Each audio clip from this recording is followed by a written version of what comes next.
Marlon Brando had his good and charming side, but he had some traits that completely turned women off. These shows that talent is clearly not enough to make you a ladies' man. His unapproachable image. If you were around during the 1950s, you probably saw him on screen in A Streetcar Named Desire or The Wild One, and were instantly captivated. He was that guy, the brooding, rebellious bad boy with the smoldering looks and the deep, mysterious charm. Women swooned at the very sight of him. He had this rugged, raw appeal that felt like it could take down walls. Literally. He wasn't just acting. He was living the role of a man who didn't care about society's rules. But here's where the story takes a twist. Off-screen, the real Marlon Brando wasn't exactly the dreamy, tortured soul he portrayed. Women quickly realized that the intense, emotionally charged Brando they adored in the movies wasn't the same guy in real life. He might have had the looks, but in his personal life, he wasn't the sensitive, soulful man they had imagined. As much as women wanted to believe in the mystique, many eventually saw through it. Beneath that rugged exterior was a man who was often emotionally distant and, honestly, a little manipulative. Sure, Brando could play a tortured soul on screen, but off-screen, he wasn't exactly the emotional rock that women were looking for in a partner. It was almost like he wore his emotional walls as a shield, keeping people at arm's length, especially when it came to the women in his life.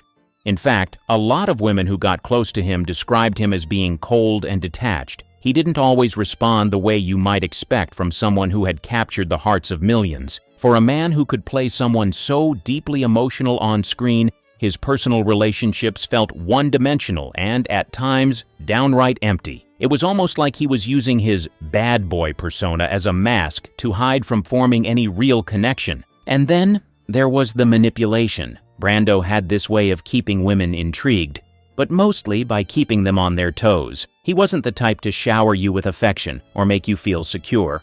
Instead, he'd use his charm to draw you in, only to pull away when things started to get too serious. He knew exactly how to push buttons, how to make someone feel like they were special, only to leave them hanging when they wanted something more. It was a power play, and it was part of what made his personal life so messy. Women who got close to him would often say that while they were charmed by his looks and the deep, tortured energy he exuded, there was always this sense that they were falling for a facade. They thought they were loving a man with depth, someone who could open up emotionally, but the truth was that Brando wasn't really interested in sharing himself with anyone. He was a toxic lover. Marlon Brando wasn't exactly the picture of a loyal, doting partner. If anything, his relationships were like a string of affairs, messy divorces, and emotional wreckage that made Hollywood gossip magazines go wild. As much as he was adored for his raw talent and rebellious spirit, his love life was anything but romantic. It was a circus.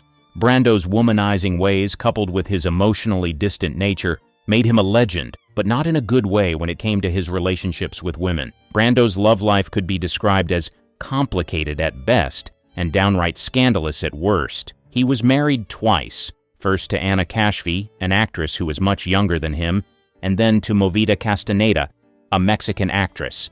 Both marriages were fraught with drama, but it didn't stop there. Brando's countless affairs were a recurring theme in his life, and many of them were with high-profile actresses. One of the most famous of his rumored affairs was with Marilyn Monroe.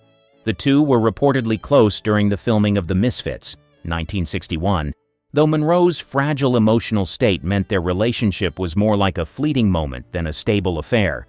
Brando, ever the heartthrob, didn't shy away from other Hollywood beauties either. He was also linked to actresses like Deborah Kerr, Tina Aumont, and Simone Signoret. And let's not forget his long-standing affair with Paulette Goddard, even while he was married. To put it simply, Brando's love life could have filled a whole book of Hollywood gossip. But it wasn't just about the one-night stands or casual flings. Brando's relationships were often full of drama and betrayal. His personal life mirrored the chaos of his career, wild, unpredictable, and occasionally heartbreaking for the women involved. Brando's need for conquest seemed endless. His ability to charm and seduce was unmatched, but he often left emotional destruction in his wake. Brando wasn't just a cheater. He was often emotionally distant and cruel, especially when it came to his partners. His behavior could be downright disrespectful. When he wasn't out womanizing, he was often ignoring or emotionally neglecting his wives and lovers. While he would sweep women off their feet with his charisma, he didn't have the emotional capacity to give them the kind of affection or commitment they longed for. Take his marriage to Anna Kashfi, for instance. Brando married her in the early 1950s, but the relationship was troubled from the start. Kashfi later claimed Brando was distant, often disappearing for long periods, and he even reportedly had affairs while they were married. Their relationship was marked by constant tension, and eventually they separated, with Brando accused of abandoning her when she needed him the most. In another relationship, his marriage to Movita Castaneda didn't fare much better. He was unfaithful to her as well, and their relationship was characterized by a lack of genuine emotional connection. Brando's detachment wasn't just in his marriages, it extended to his mistresses too. He was known to be short-tempered, aloof, and sometimes downright cold with the women who were enamored with him. He'd often show no interest in their emotional needs, which made his behavior even more damaging. Women who were drawn to his genius, his looks, and his bad boy persona were left wondering whether they were anything more than just another conquest to Brando. He never really seemed to care about keeping the women in his life emotionally happy. They were there for the thrill, but when the thrill wore off, so did his attention. One of the more insidious aspects of Brando's relationships was how he used his fame as a tool to manipulate the women around him. His status as a Hollywood icon gave him the power to control situations and keep women under his spell. He knew how to play the game, how to make women feel special, and then how to turn the tables when it suited him. His fame and reputation as a bad boy allowed him to get away with behaviors that would have destroyed the career of any other man. Brando's manipulation wasn't just about the standard charm and disappear routine. He also used his fame to create a sense of dependency in his partners. He made women feel like they were the only ones who could tame him, keeping them hooked with moments of tenderness or the promise of something more, only to later withdraw or turn cold when they wanted more. His ability to control the dynamics of his relationships was powerful, and many of his lovers found themselves stuck in a cycle of longing, frustration, and emotional neglect. He would also use his relationships to fuel his own sense of power. By keeping women close, he had the upper hand. He could dictate the terms of the relationship, leaving the women constantly vying for his attention and approval. This kind of manipulation is toxic, but Brando knew how to wield it effectively, and it's part of what made his personal life such a wreck. Terrible father. When it came to fatherhood, things only got worse. Known for his chaotic relationships and countless affairs, Brando ended up fathering over 11 children, some of whom were the product of his marriages, others from his numerous flings with women throughout his life. And while Hollywood may have been obsessed with his on-screen personas, his off-screen role as a father was much less glamorous and far more troubled. A father to dozens of children, Brando's family life was as complicated as his relationships. He didn't just have a few kids, he had many, with multiple women. These children came from all corners of his life, from his 2 marriages to various lovers, and even some adopted children he took in over the years. He had children with actresses, lovers, and even some relationships that weren't made public. His biggest claims to scandal were the sheer number of his kids and the fact that many of them came from relationships where there was little stability, affection, or emotional involvement. Brando's children were often left to deal with the fallout of their father's behavior, which wasn't limited to neglect. It also included abandonment. Brando was not the nurturing, responsible father figure you might expect from someone who was such an icon. He was distant, emotionally unavailable, and left many of his kids to fend for themselves. He wasn't just the absentee dad. He was the kind of father who couldn't even be bothered to play the role of a provider or protector, and his children suffered because of it. Neglect and abandonment. Brando's inability to step up as a father painted him in an even darker light, especially as his children grew older and began speaking out about their experiences. Many of his kids, both biological and adopted, have been open about the emotional neglect they suffered at his hands. His daughter Cheyenne, in particular, had one of the most tragic stories of them all. Cheyenne's life was marked by a series of personal struggles, including mental health issues and a complicated relationship with her father. Brando was emotionally distant, often unavailable when she needed him most. Tragically, Cheyenne Brando took her own life in 1995, and many have speculated that her father's neglect played a significant role in her struggles. Her story is a devastating example of how Marlon Brando's inability to be a responsible, loving father left deep scars on his children, with consequences that followed them into adulthood. Even those who didn't have such tragic ends weren't immune to the fallout. Brando's other children, including those from his marriages to Anna Kashfi and Movita Castaneda, also described their experiences as children of an emotionally absent father. His children often grew up feeling neglected, left to navigate the world without the guidance or support of the man who had brought them into it. Brando's lack of presence wasn't just about physical distance, it was also emotional abandonment. He didn't take an active interest in his children's lives. He didn't provide the kind of nurturing or love that any child deserves, and his self-centeredness meant that he often put his own career, image, and personal dramas ahead of his children's well-being. Dark story of his children. The way Brando treated his children didn't just tarnish his legacy as a father. It painted a darker, more troubling image of the man himself. For all the fame and success Brando experienced in his career, he was never able to live up to the basic expectations of responsibility as a father. And in a way, this was the real tragedy of Brando's life. Brando's mistreatment of his children didn't just affect them emotionally, it also left a mark on how he was viewed as a man. The public might have adored him as a bad boy, the misunderstood genius, the man who defied the system. But the reality was that he was often a broken, selfish man who couldn't give his children what they needed most: love, care, and attention. His inability to be present in their lives made it clear that for all his talents, he lacked the basic qualities that make someone a good parent. In fact, Brando's story as a father serves as a kind of tragic irony. This was a man who could communicate the deepest emotions in a film, who could pour himself into his roles with raw intensity. Yet when it came to the people who were closest to him, his children, he couldn't show up in the way that mattered most. Brando's legacy as a father is one of neglect, emotional distance, and missed opportunities to build real connections with the people who mattered the most. In the end, Marlon Brando's fatherhood was a tragedy that rivaled the most dramatic roles he ever played on screen. His inability to provide the care and love his children desperately needed will forever be one of the darkest parts of his legacy. Despite being one of the greatest actors of all time, Brando's flaws as a father are impossible to ignore, and they leave a shadow over the man who, for so many, seemed untouchable. Disregard for women. Brando wasn't exactly known for being the most cooperative or easy-to-work-with actor.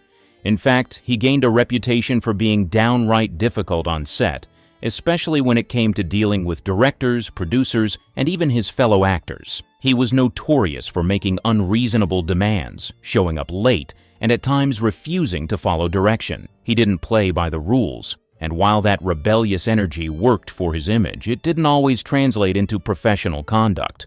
Brando's dismissive attitude was often directed toward the women he worked with.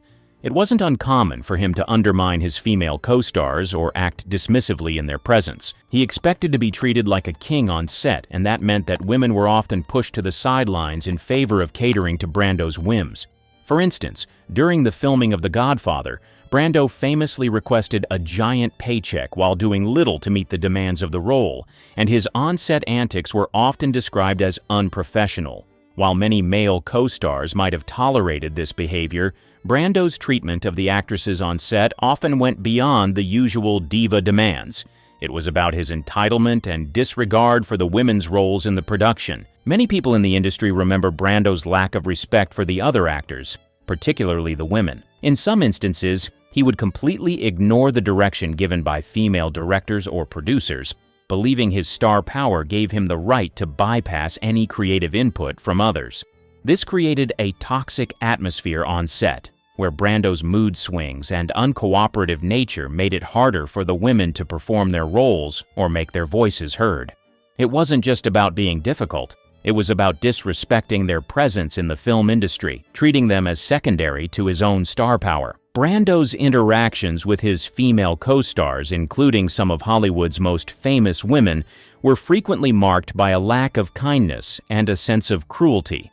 One of the most infamous examples of his problematic behavior was his treatment of Talia Shire, his co-star in The Godfather. Brando was said to have been dismissive and even openly rude to Shire on set. While Shire was a relatively unknown actress at the time, Brando's casual disregard for her work and contribution left a bad taste in her mouth. He had little patience for her, and many who were on set noted his lack of support for the younger actress, whose career would later skyrocket thanks to the Godfather films. There were also reports that Brando was difficult with Shelley Winters while filming The Night of the Following Day. Winters, a respected actress in her own right, was on the receiving end of Brando's distasteful behavior during their scenes together. She described Brando as being aloof, cold, and disrespectful, often showing little regard for her as a fellow actor. In fact, she claimed that his behavior during their scenes made her feel invisible and less important than the male actors on set.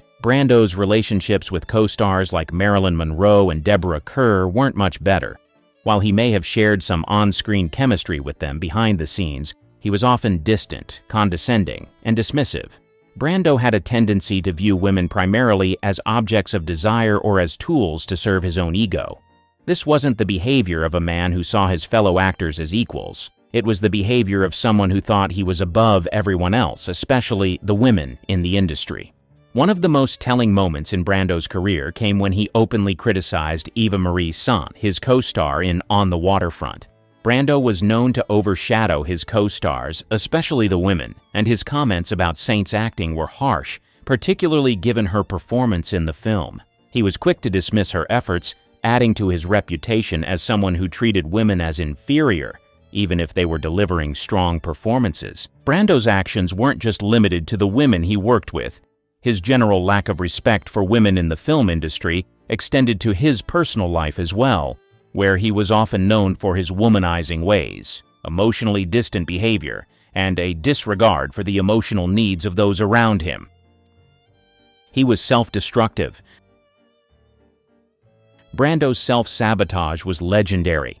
He had a reputation for turning down major roles, many of which would have made most actors' careers, all because he didn't want to play by Hollywood's rules. One of the most infamous examples of this was his refusal to attend the Oscars in 1973 after being nominated for The Godfather. Instead of showing up to collect what would have been his second Academy Award, Brando sent Sachin Littlefeather, a Native American activist, to decline the award on his behalf. While this move was meant to make a political statement about the treatment of Native Americans, it left many people, including his co-stars and colleagues, baffled and annoyed.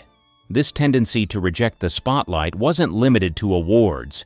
Brando often turned down roles that would have given him even more fame and fortune, much to the frustration of directors, producers, and many of his fans.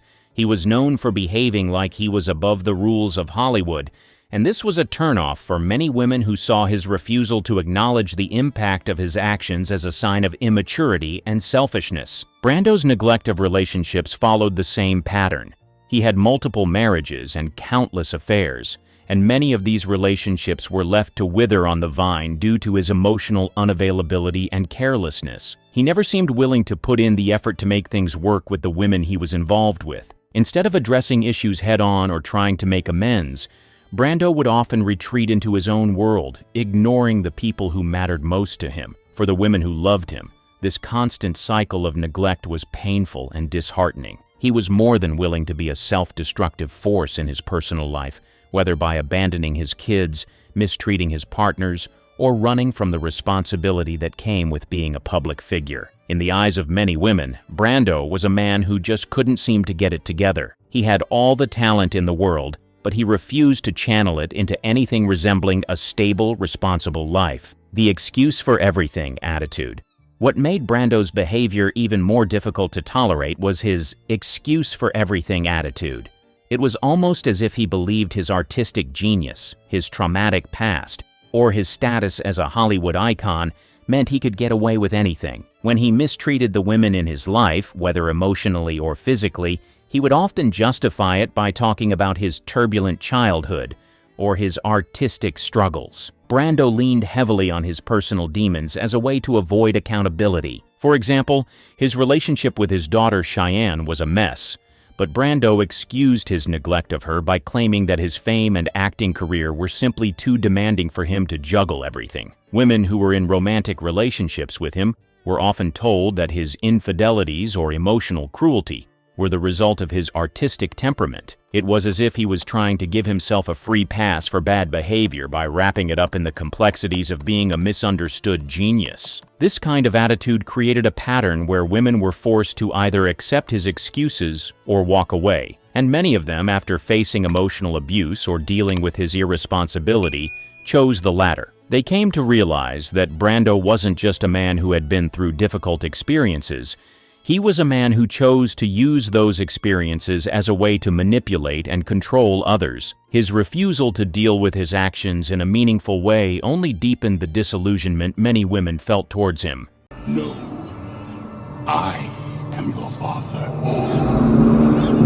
These Hollywood kids aren't just your average celebrity kids born into privilege and fame. No, we're talking about the children with whispers of scandal. They were born from secret affairs, hidden flings, and love triangles. The twist: some of these so-called illicit offspring didn't just survive the tabloid frenzy. They thrived. They rose above the drama, carving out their own identities, careers, and legacies. In many cases, they outshone even their scandalous parents. Laurie Murray.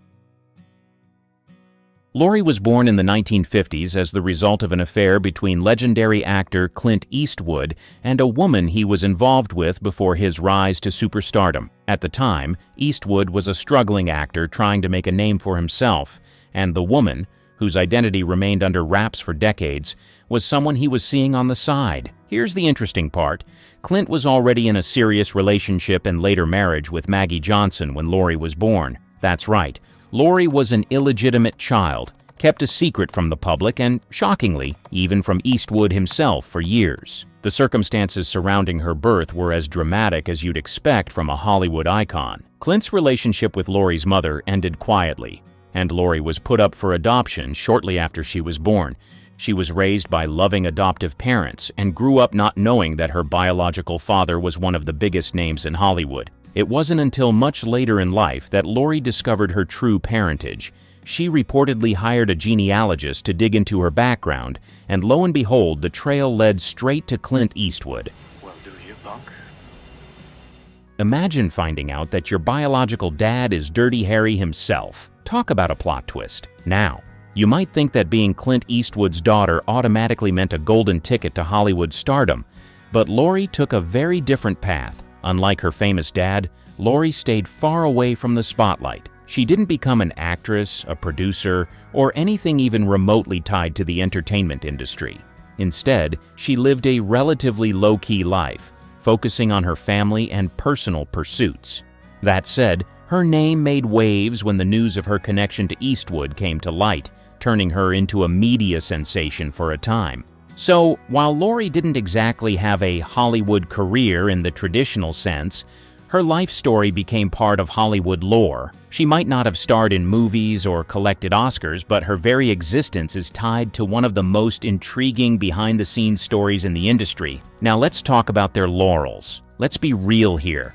Clint Eastwood is a Hollywood titan. He's got the awards, the iconic roles, and a career that spans decades. But when it comes to sheer human interest, Laurie's story steals the show. She represents a side of Eastwood that the public rarely sees, a personal, vulnerable side that's a far cry from the tough guy persona he's famous for. It's not just about the movies anymore, it's about the man behind them. And in a way, Laurie's existence highlights the contrast between Clint's on-screen perfection and his messy, complicated personal life. That's a narrative people can't help but find fascinating. While Clint's fame comes from his acting and directing, Laurie's name is forever tied to the intrigue of Hollywood's behind-the-scenes secrets. She might not have a star on the Walk of Fame, But her story has earned her a permanent place in Hollywood history, and that's a kind of fame you can't manufacture. In the end, Laurie Murray's life is proof that sometimes the most captivating Hollywood tales aren't the ones on screen,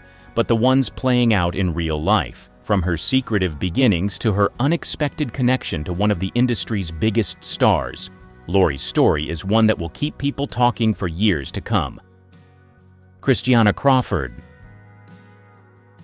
These Hollywood kids aren't just your average celebrity kids born into privilege and fame. No, we're talking about the children with whispers of scandal. They were born from secret affairs, hidden flings, and love triangles. The twist? Some of these so-called illicit offspring didn't just survive the tabloid frenzy. They thrived. They rose above the drama, carving out their own identities, careers, and legacies. In many cases, they outshone even their scandalous parents. Laurie Murray. Laurie was born in the 1950s as the result of an affair between legendary actor Clint Eastwood and a woman he was involved with before his rise to superstardom. At the time, Eastwood was a struggling actor trying to make a name for himself, and the woman, whose identity remained under wraps for decades, was someone he was seeing on the side. Here's the interesting part. Clint was already in a serious relationship and later marriage with Maggie Johnson when Laurie was born. That's right, Laurie was an illegitimate child, kept a secret from the public and, shockingly, even from Eastwood himself for years. The circumstances surrounding her birth were as dramatic as you'd expect from a Hollywood icon. Clint's relationship with Laurie's mother ended quietly, and Laurie was put up for adoption shortly after she was born. She was raised by loving adoptive parents and grew up not knowing that her biological father was one of the biggest names in Hollywood. It wasn't until much later in life that Laurie discovered her true parentage. She reportedly hired a genealogist to dig into her background, and lo and behold, the trail led straight to Clint Eastwood. Imagine finding out that your biological dad is Dirty Harry himself. Talk about a plot twist. Now, you might think that being Clint Eastwood's daughter automatically meant a golden ticket to Hollywood stardom, but Laurie took a very different path. Unlike her famous dad, Laurie stayed far away from the spotlight. She didn't become an actress, a producer, or anything even remotely tied to the entertainment industry. Instead, she lived a relatively low-key life, focusing on her family and personal pursuits. That said, her name made waves when the news of her connection to Eastwood came to light, turning her into a media sensation for a time. Liv Tyler. This story feels as if it were plucked straight from the pages of a Hollywood screenplay. Born amidst the chaos of the 1970s rock and roll scene, her journey from being the secret love child of a rock legend to a beloved Hollywood actress is captivating. To truly understand Liv, you have to dive into her extraordinary beginnings. A story woven with fame, secrecy, and resilience. Liv was born on July 1, 1977 in New York City to Bebe Buell, a stunning model and singer whose charisma made her a central figure in the bohemian rock scene of the time. Bebe was the quintessential it girl of the era, celebrated for her beauty, free-spirited personality, and connections with rock's biggest names. At the time, she was in a relationship with Todd Rundgren, an influential musician known for hits like "Hello, It's Me and I Saw the Light." But Todd wasn't Liv's biological father. In truth, Liv was the result of a brief, passionate romance between Bebe and Steven Tyler, the larger-than-life frontman of Aerosmith. Steven, with his iconic raspy voice and wild stage presence, was at the height of his rock stardom. Aerosmith was filling arenas, selling millions of records, and living the fast, hard life of 1970s rock icons.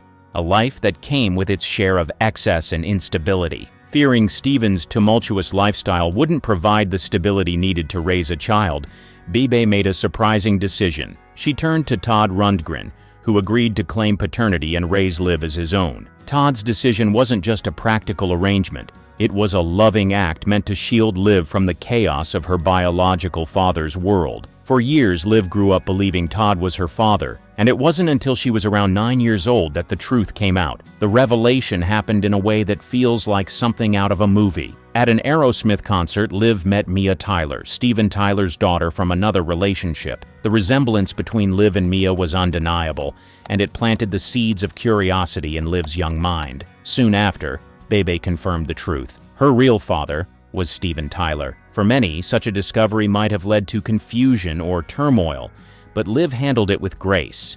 Instead of resentment, she embraced her connection to Steven Tyler, forming a close and loving bond with him that has endured over the years. Her parents' lives, while fascinating, were nothing short of complicated. Bebe Buell was a celebrated model who appeared in Playboy and dabbled in music, releasing an album in 1981. However, her career never reached the heights of true superstardom. Steven Tyler, on the other hand, is a rock legend whose band Aerosmith has sold over 150 million albums worldwide. Known for timeless hits like Dream On and Walk This Way, Steven is one of the most iconic figures in rock history. Liv, however, chose a different path. After a brief stint in modeling during her teenage years, she transitioned to acting, quickly making a name for herself. Her breakout role came in 1996 with Stealing Beauty, where her ethereal beauty and understated performance captivated audiences. She cemented her place in Hollywood with box office hits like Armageddon, 1998, and the monumental The Lord of the Rings trilogy, where she played Arwen, the graceful elven princess. While her parents had their own unique brands of fame, Liv transcended their legacies. Steven Tyler's career is iconic, but it's largely confined to the music world. Bebe Buell's fame, while significant, was tied more to her relationships and beauty than to professional accomplishments. Liv, however, became a global star, beloved for her talent, elegance, and versatility. Liv's life is a testament to resilience and self-discovery. She turned what could have been a complex family dynamic into the foundation of a successful and fulfilling career. Today, Liv Tyler isn't just Steven Tyler's daughter or Bebe Buell's child. She's an accomplished actress, a devoted mother, and a cultural icon in her own right. Her story is one of triumph over circumstance, proof that you can carve out your own identity no matter where you come from. And perhaps that's what makes Liv so captivating. She's a living example of how even the most unconventional beginnings can lead to extraordinary outcomes. Carrie Fisher. When Carrie was born into a family steeped in Hollywood glamour, her parents' fame could have easily overshadowed her. Yet Carrie rose above it all, carving out a career so impactful and enduring that her star ultimately burned brighter than theirs ever did. Carrie Frances Fisher was born on October 21, 1956, into a life of privilege and public scrutiny. These Hollywood kids aren't just your average celebrity kids born into privilege and fame. No, we're talking about the children with whispers of scandal. They were born from secret affairs, hidden flings, and love triangles. The twist: some of these so-called illicit offspring didn't just survive the tabloid frenzy, they thrived. They rose above the drama, carving out their own identities, careers, and legacies. In many cases, they outshone even their scandalous parents. Laurie Murray. Laurie was born in the 1950s as the result of an affair between legendary actor Clint Eastwood and a woman he was involved with before his rise to superstardom. At the time, Eastwood was a struggling actor trying to make a name for himself, and the woman, whose identity remained under wraps for decades, was someone he was seeing on the side. Here's the interesting part. Clint was already in a serious relationship and later marriage with Maggie Johnson when Laurie was born. That's right, Laurie was an illegitimate child, kept a secret from the public and, shockingly, even from Eastwood himself for years. The circumstances surrounding her birth were as dramatic as you'd expect from a Hollywood icon. Clint's relationship with Laurie's mother ended quietly, and Laurie was put up for adoption shortly after she was born. She was raised by loving adoptive parents and grew up not knowing that her biological father was one of the biggest names in Hollywood. It wasn't until much later in life that Laurie discovered her true parentage. She reportedly hired a genealogist to dig into her background, and lo and behold, the trail led straight to Clint Eastwood. Imagine finding out that your biological dad is Dirty Harry himself. Talk about a plot twist. Now, you might think that being Clint Eastwood's daughter automatically meant a golden ticket to Hollywood stardom, but Laurie took a very different path. Unlike her famous dad, Laurie stayed far away from the spotlight. She didn't become an actress, a producer, or anything even remotely tied to the entertainment industry. Instead, she lived a relatively low-key life, focusing on her family and personal pursuits. That said, her name made waves when the news of her connection to Eastwood came to light, turning her into a media sensation for a time. So, while Laurie didn't exactly have a Hollywood career in the traditional sense, her life story became part of Hollywood lore. She might not have starred in movies or collected Oscars, but her very existence is tied to one of the most intriguing behind-the-scenes stories in the industry. Now let's talk about their laurels. Let's be real here. Clint Eastwood is a Hollywood titan. He's got the awards, the iconic roles, and a career that spans decades. But when it comes to sheer human interest, Laurie's story steals the show. She represents a side of Eastwood that the public rarely sees, a personal, vulnerable side that's a far cry from the tough guy persona he's famous for. It's not just about the movies anymore, it's about the man behind them. And in a way, Laurie's existence highlights the contrast between Clint's on-screen perfection and his messy, complicated personal life. That's a narrative people can't help but find fascinating. While Clint's fame comes from his acting and directing, Laurie's name is forever tied to the intrigue of Hollywood's behind-the-scenes secrets. She might not have a star on the Walk of Fame, but her story has earned her a permanent place in Hollywood history, and that's a kind of fame you can't manufacture. In the end, Laurie Murray's life is proof that sometimes the most captivating Hollywood tales aren't the ones on screen, but the ones playing out in real life. From her secretive beginnings to her unexpected connection to one of the industry's biggest stars, Laurie's story is one that will keep people talking for years to come. Mariska Hargitay. Her life might seem like a Hollywood success story, but it began in the shadow of scandal, tragedy, and two larger-than-life parents. Her mother, Jane Mansfield, was one of the most glamorous bombshells of the 1950s, a woman often compared to Marilyn Monroe with her own wild, risque persona. Her father, Mickey Hargitay, was a former Mr. Universe-turned-actor who became Jane's second husband. But here's where it gets juicy. Mariska wasn't born into a picture-perfect union. Jane Mansfield had a reputation for drama and torrid affairs. Before settling down with Mickey, Jane was married to another man, and rumors swirled about her entanglements with Hollywood's elite, including a possible connection to the Kennedy family. By the time Jane and Mickey tied the knot, their relationship was already under the microscope. Hollywood loved them as a glamorous power couple, but the whispers of infidelity and scandal never truly stopped. Mariska was born in 1964, right in the middle of her parents' whirlwind fame. Unfortunately, her childhood was anything but stable. Her parents divorced when she was young, and the media frenzy surrounding her mother's personal life didn't help. The real heartbreak came in 1967 when Jane Mansfield tragically died in a car accident, leaving behind 5 children, including 3-year-old Mariska. Despite the scandal and tragedy of her early years, Mariska refused to let her past define her. She carved out an impressive acting career of her own, ultimately landing the role that would make her a household name, Detective Olivia Benson on Law & Order, Special Victims Unit. With her portrayal of Benson, Mariska became a symbol of strength, compassion, and justice, earning numerous awards and accolades over the years. But Mariska didn't just step out of her parents' shadow. She used her experiences to build a life and career rooted in resilience. The trauma of losing her mother inspired her to advocate for victims of violence and abuse.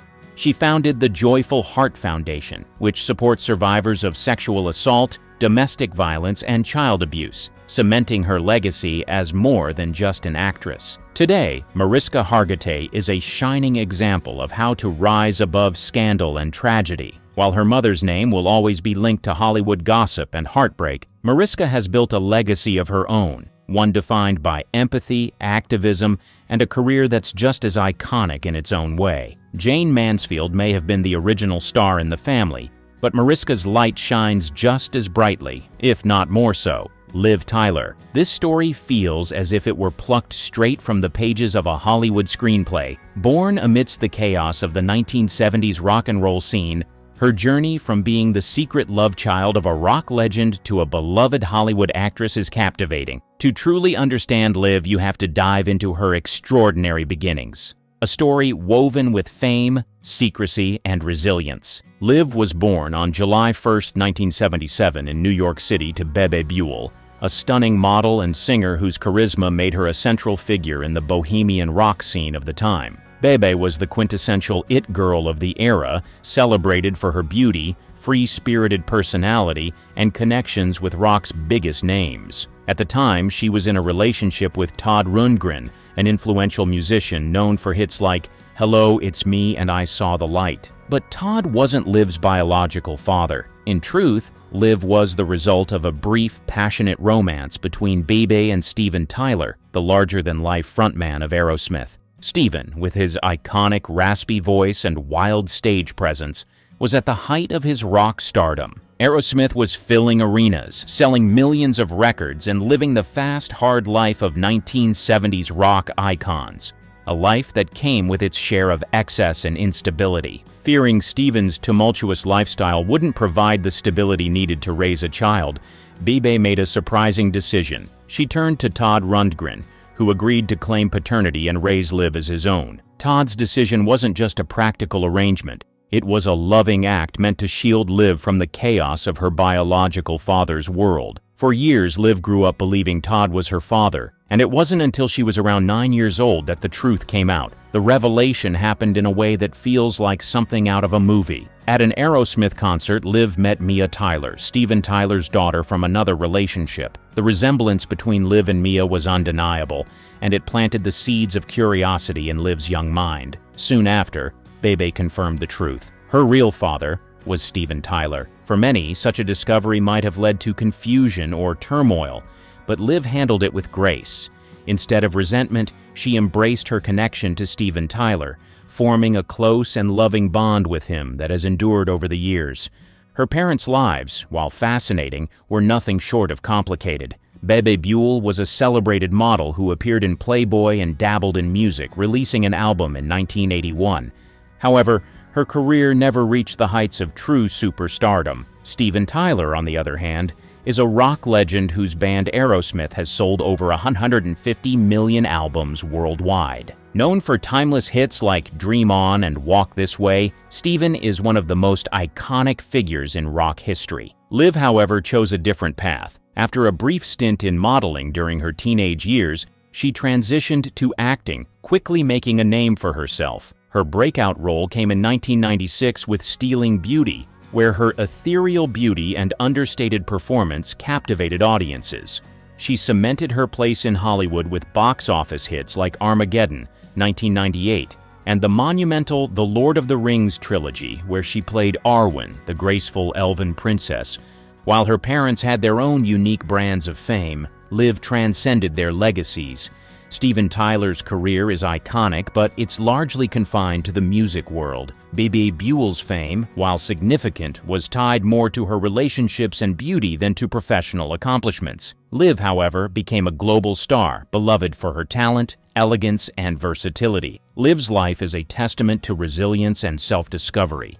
She turned what could have been a complex family dynamic into the foundation of a successful and fulfilling career. Today, Liv Tyler isn't just Steven Tyler's daughter or Bebe Buell's child. She's an accomplished actress, a devoted mother, and a cultural icon in her own right. Her story is one of triumph over circumstance, proof that you can carve out your own identity. Beneath the shimmering surface of Hollywood's golden age, a labyrinth of secrets and scandals lay hidden. Among the glittering stars and cinematic masterpieces, the private lives of Tinseltown's finest were often shrouded in mystery and intrigue. But sometimes the veil would slip, revealing tales so unexpected and controversial, they seemed ripped from the pages of a screenplay. Take, for instance, the luminous Ava Gardner, whose tumultuous love affair with Frank Sinatra captivated the public. Or the legendary Spencer Tracy, whose off-screen life was as complex and compelling as his on-screen performances. These were not isolated incidents, but part of a larger narrative, a tapestry woven with hidden liaisons, secret children, and forbidden love. In this video, we peel back the curtain on Hollywood's most closely guarded secrets, the children born out of the spotlight, away from the prying eyes of the press and the public. From the whispered rumors of clandestine pregnancies to the undeniable truths that emerged years later, these stories reveal a different side of the stars we thought we knew. We'll explore the lives of those who grew up in the shadows of fame, their existences marked by a legacy they had no part in choosing. These are not just tales of scandal and sensation, but of real people searching for identity and belonging in the aftermath of decisions made long before their time. The early days of Hollywood. In the nascent days of Hollywood, a burgeoning film industry began to cast its first shadows on the silver screen, giving rise to a new breed of American royalty, the movie star. This era, marked by the silent film age and the transition to talkies, was a time of innovation, glamour, and boundless possibilities. Yet, beneath its glittering surface, the personal lives of its stars were often mired in complexity and secrecy, particularly when it came to matters of the heart and family. One of the most emblematic figures of this era was Clara Bow, known as the It Girl, who embodied the carefree, vivacious spirit of the Roaring Twenties. Bow's on-screen persona captivated millions, but her off-screen life was fraught with challenges, not least of which were the rumors that swirled around her personal relationships and the children she was rumored to have had out of wedlock. While no concrete evidence exists to confirm these children, the speculation around Bow's private life underscores the intense scrutiny and moral policing faced by female stars of the time. The early Hollywood studio system, with its rigid control over actors' images and personal lives, played a significant role in shaping the narrative around its stars. Studios went to great lengths to craft public personas for their actors that aligned with the moral standards of the day, often at the expense of the stars' true selves.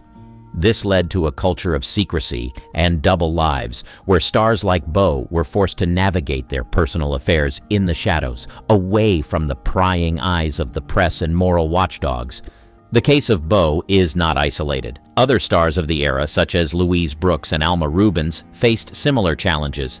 Brooks, known for her iconic role in Pandora's Box, and Rubens, a silent film actress whose career was marred by addiction, both had rumored affairs and children out of wedlock. These stories, often buried beneath layers of studio-manufactured publicity, reveal a pattern of hidden relationships and the lengths to which stars went to maintain their public image.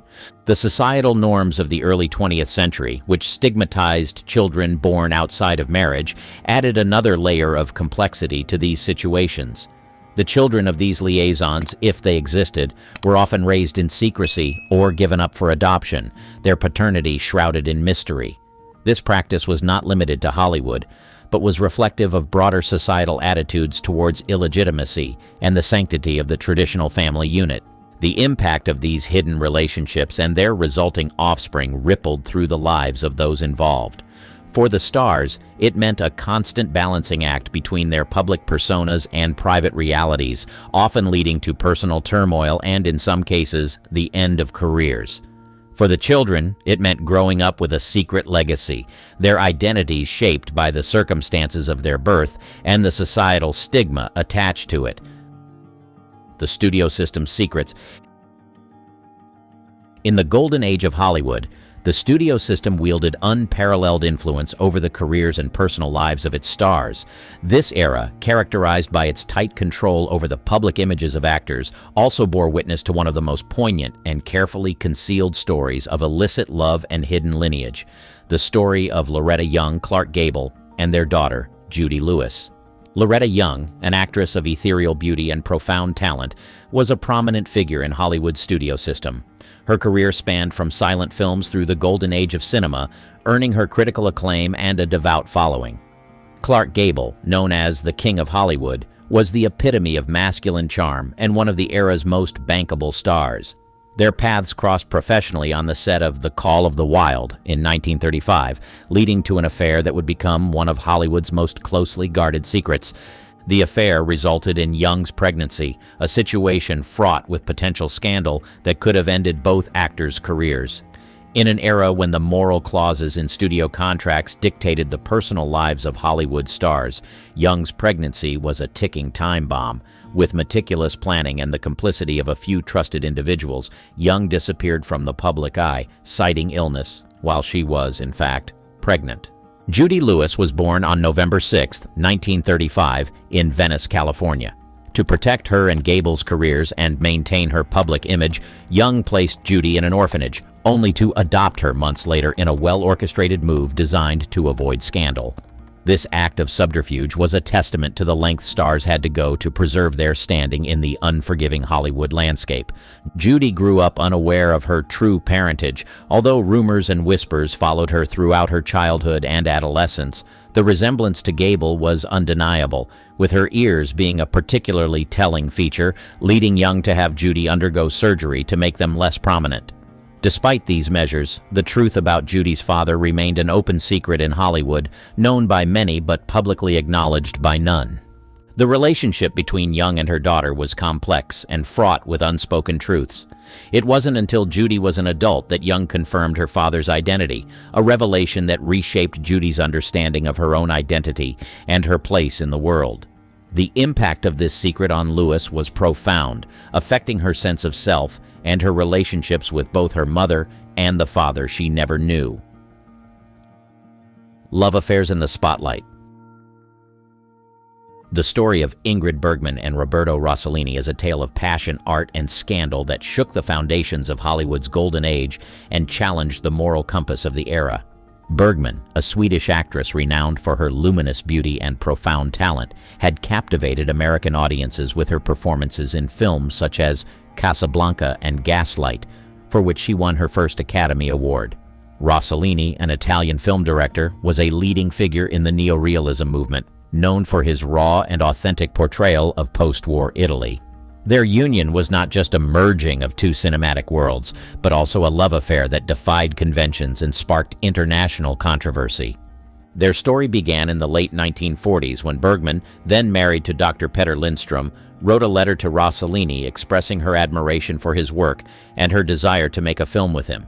This correspondence led to Bergman's starring role in Stromboli, 1950, directed by Rossellini.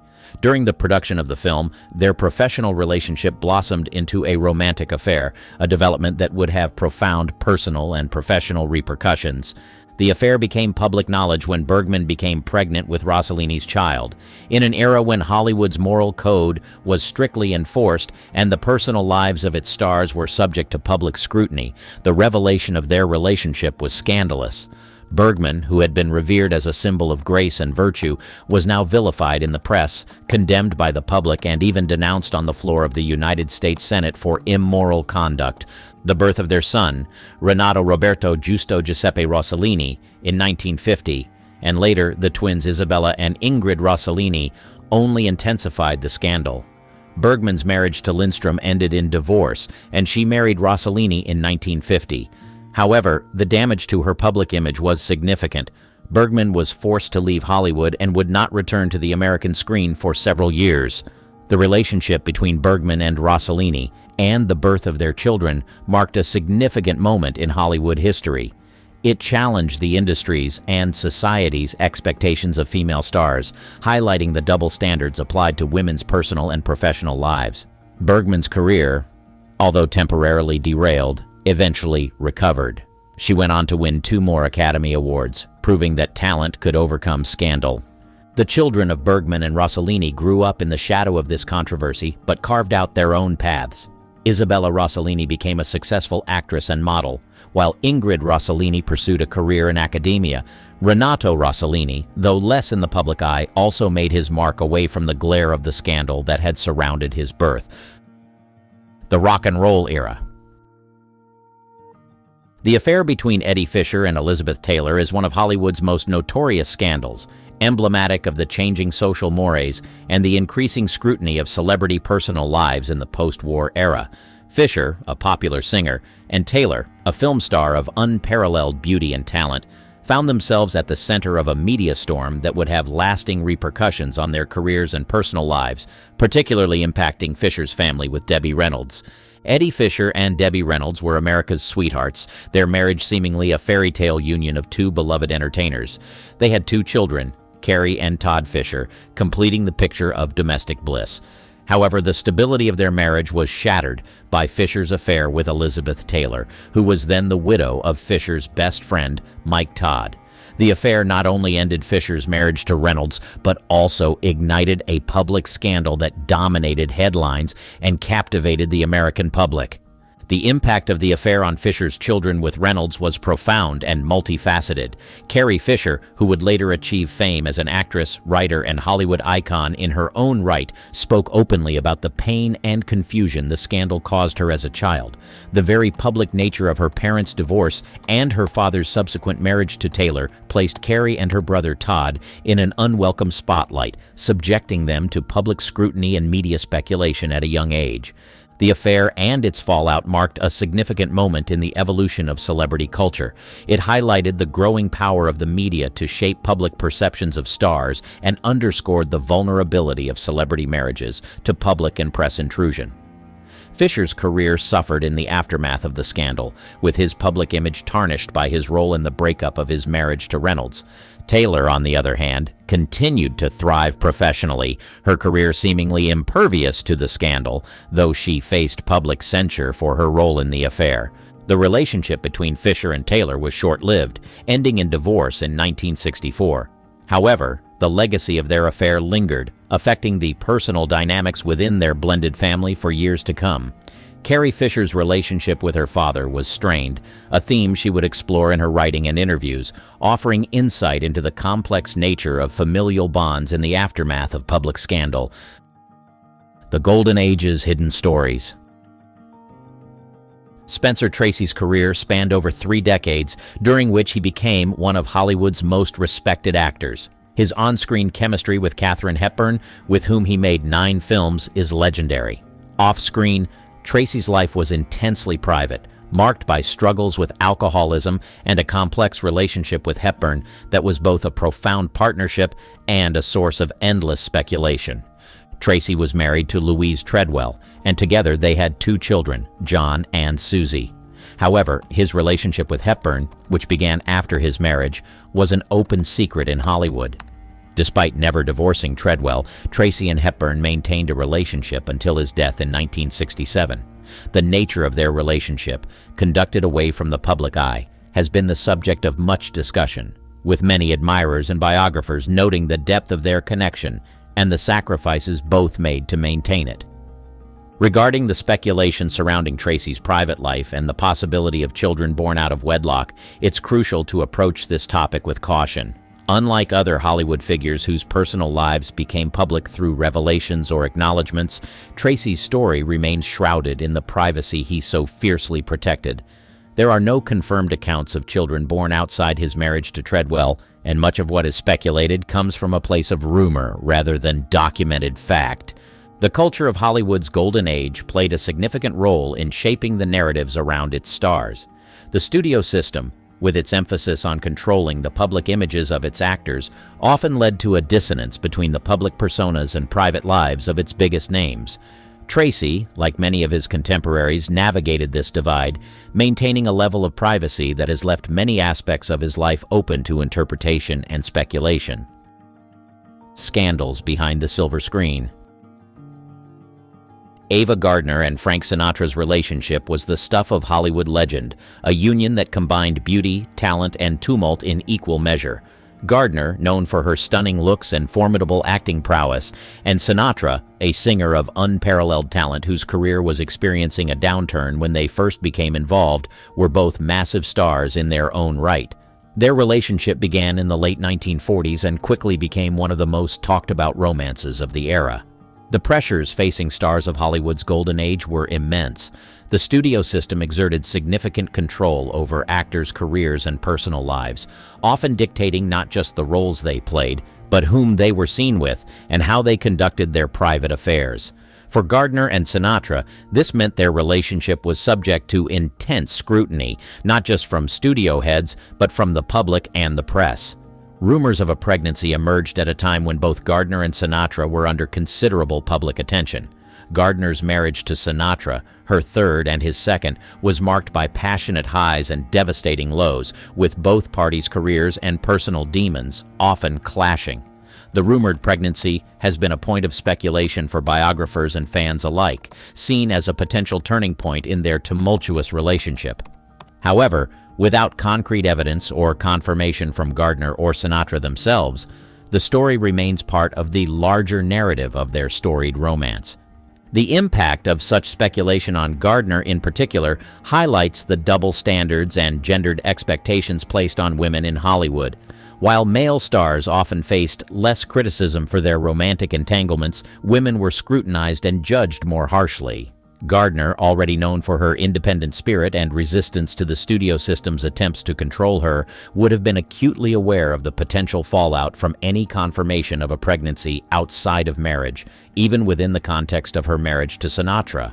Their relationship and the rumored pregnancy must be understood within the context of the time. The early 1950s were a period of transition in Hollywood, with the studio system beginning to decline and the rise of tabloid journalism. The personal lives of stars became fodder for public consumption in a way that had not been seen before, with Gardner and Sinatra among the first to experience the full force of this new celebrity culture. Love, secrecy, and legacy. Leslie Howard's contribution to the golden age of cinema is undeniable. His performances, characterized by a blend of charisma and elegance, left an indelible mark on Hollywood and the international film community. However, Howard's life off-screen was as compelling as his on-screen personas, marked by his involvement in the political and social upheavals of his time, including rumored activities and espionage during World War II. His untimely death in 1943, when the plane he was traveling in was shot down by German forces, added a layer of intrigue and tragedy to his legacy. Ronald Howard, born in 1918, was Leslie Howard's only son with his wife, Ruth Evelyn Martin. Growing up as the son of one of the era's most celebrated actors, Ronald faced the immense challenge of forging his path in the shadow of a towering figure. The expectations set by Leslie Howard's success and the public's fascination with his life and mysterious death were formidable pressures for Ronald. Ronald Howard pursued an acting career, appearing in numerous films and television shows from the 1940s through the 1970s. Perhaps his most notable role was as Sherlock Holmes in the 1954 television series Sherlock Holmes, where he brought the iconic detective to life with a performance that echoed the charm and intelligence his father was known for. Despite this and other successes, Ronald's career did not reach the same heights as his father's, a fact that highlights the difficulties of living up to a legendary legacy. The challenges Ronald faced were not just professional, but personal. Growing up in the aftermath of his father's death, with the accompanying speculation and intrigue surrounding Leslie Howard's wartime activities, Ronald had to navigate a world that was forever changed by loss. The public's enduring interest in Leslie Howard meant that Ronald's achievements were often viewed through the lens of his father's legacy, a comparison that can overshadow individual accomplishments. The new Hollywood movement. Arnold Schwarzenegger's journey from Mr. Universe to Hollywood megastar and then to the governor of California is a tale of ambition, discipline, and unparalleled public success. However, in 2011, a personal revelation emerged that presented a starkly different narrative, one that highlighted the vulnerabilities even the most controlled public figures face. The disclosure of Schwarzenegger's paternity of Joseph Baena, born to the family's housekeeper, Mildred Patricia "Patty" Baena, was a moment of profound personal and public reckoning for Schwarzenegger. The revelation came at a time when Schwarzenegger's public image was that of a successful action hero, a dedicated public servant, and a family man. Married to Maria Shriver, a journalist and member of the Kennedy family, Schwarzenegger's personal life was as much a part of his public persona as his professional achievements. The news of his affair and the existence of a son born out of wedlock was a jarring departure from the narrative that had been carefully curated over decades. Joseph Baena's birth in 1997 and the subsequent revelation of his paternity more than a decade later brought to light the complex realities behind Schwarzenegger's public facade. The affair and the secrecy surrounding Joseph's paternity caused a significant media storm, leading to Schwarzenegger and Shriver's separation. This personal crisis unfolded in the public eye, offering a glimpse into the challenges faced by those living under the scrutiny of public attention. For Joseph Baena, the revelation of his paternity was a life-altering moment. Growing up, Baena's resemblance to Schwarzenegger was noticeable, yet the truth of his lineage was not publicly acknowledged until Schwarzenegger's term as governor was coming to an end.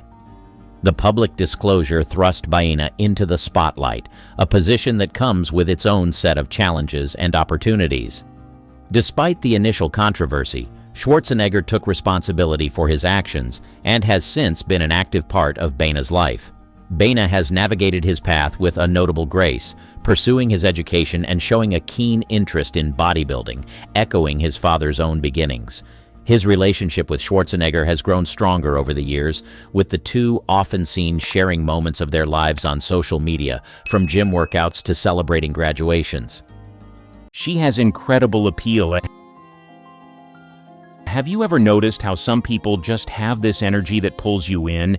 It's not just about how they look, it's the way they own every room they walk into.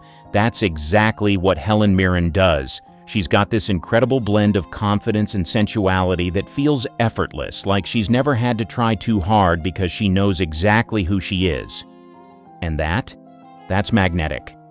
Think about her role in The Cook, The Thief, His Wife and Her Lover. If you haven't seen it, let me tell you, it's wild. The story is intense, but the way she plays her part, it's unforgettable. She doesn't just act the role, she becomes it. She's bold, vulnerable, and completely in control all at once. You can't take your eyes off her because she's not just performing, she's commanding your attention. It's the kind of performance that sticks with you long after the credits roll. And then there's how she handles nudity. For most actors, it's a big deal, right? But not for her. For Helen, it's just part of the story, part of the art. She's said before that the human body is natural, and she doesn't see the point of making it a big fuss. When she's on screen, it's never about showing off. It's about being real, being fearless. That's what sets her apart. She's not just beautiful, she's brave, and that bravery makes her even more mesmerizing. She's smart and intelligent. Do you know what's even more attractive than someone who looks amazing? Someone who can make you laugh, think, and feel like you've just had the best conversation of your life. That's Helen Mirren in a nutshell. Her wit is razor sharp, and she knows exactly how to use it to keep people on their toes. She can disarm an interviewer with a single clever remark, and before they know it, they're completely charmed. It's not just about being funny, it's about the confidence she brings to every word she says. Take her interviews, for example. She's never been the type to shy away from tough questions. One time, when an interviewer tried to reduce her to just her looks, she clapped back with such poise and humor that it became an iconic moment. She knows her worth, and she's never afraid to remind people that she's more than just a pretty face. And her outspoken views, they're part of what makes her so relatable and admirable. She's been vocal about equality and feminism long before it was a mainstream topic. Helen has this way of making complex issues feel personal. For example, when she speaks about ageism in Hollywood, it's not just a complaint, it's a rallying cry. She's shown that talent doesn't have an expiration date, and her career is living proof of that. What really makes her stand out, though, is how her intellect adds to her allure. She's not just someone you admire from afar, she's someone you want to have a deep conversation with.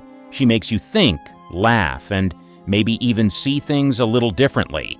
That combination of wit and wisdom, it's irresistible. She's real and relatable. Another thing that makes men fall for this star so much is how she manages her relationships. It's little wonder several men out there are jealous of her husband. She makes relationships look like real partnerships, not some Hollywood fairy tale. Her marriage to Taylor Hackford, which has lasted decades, is the perfect example.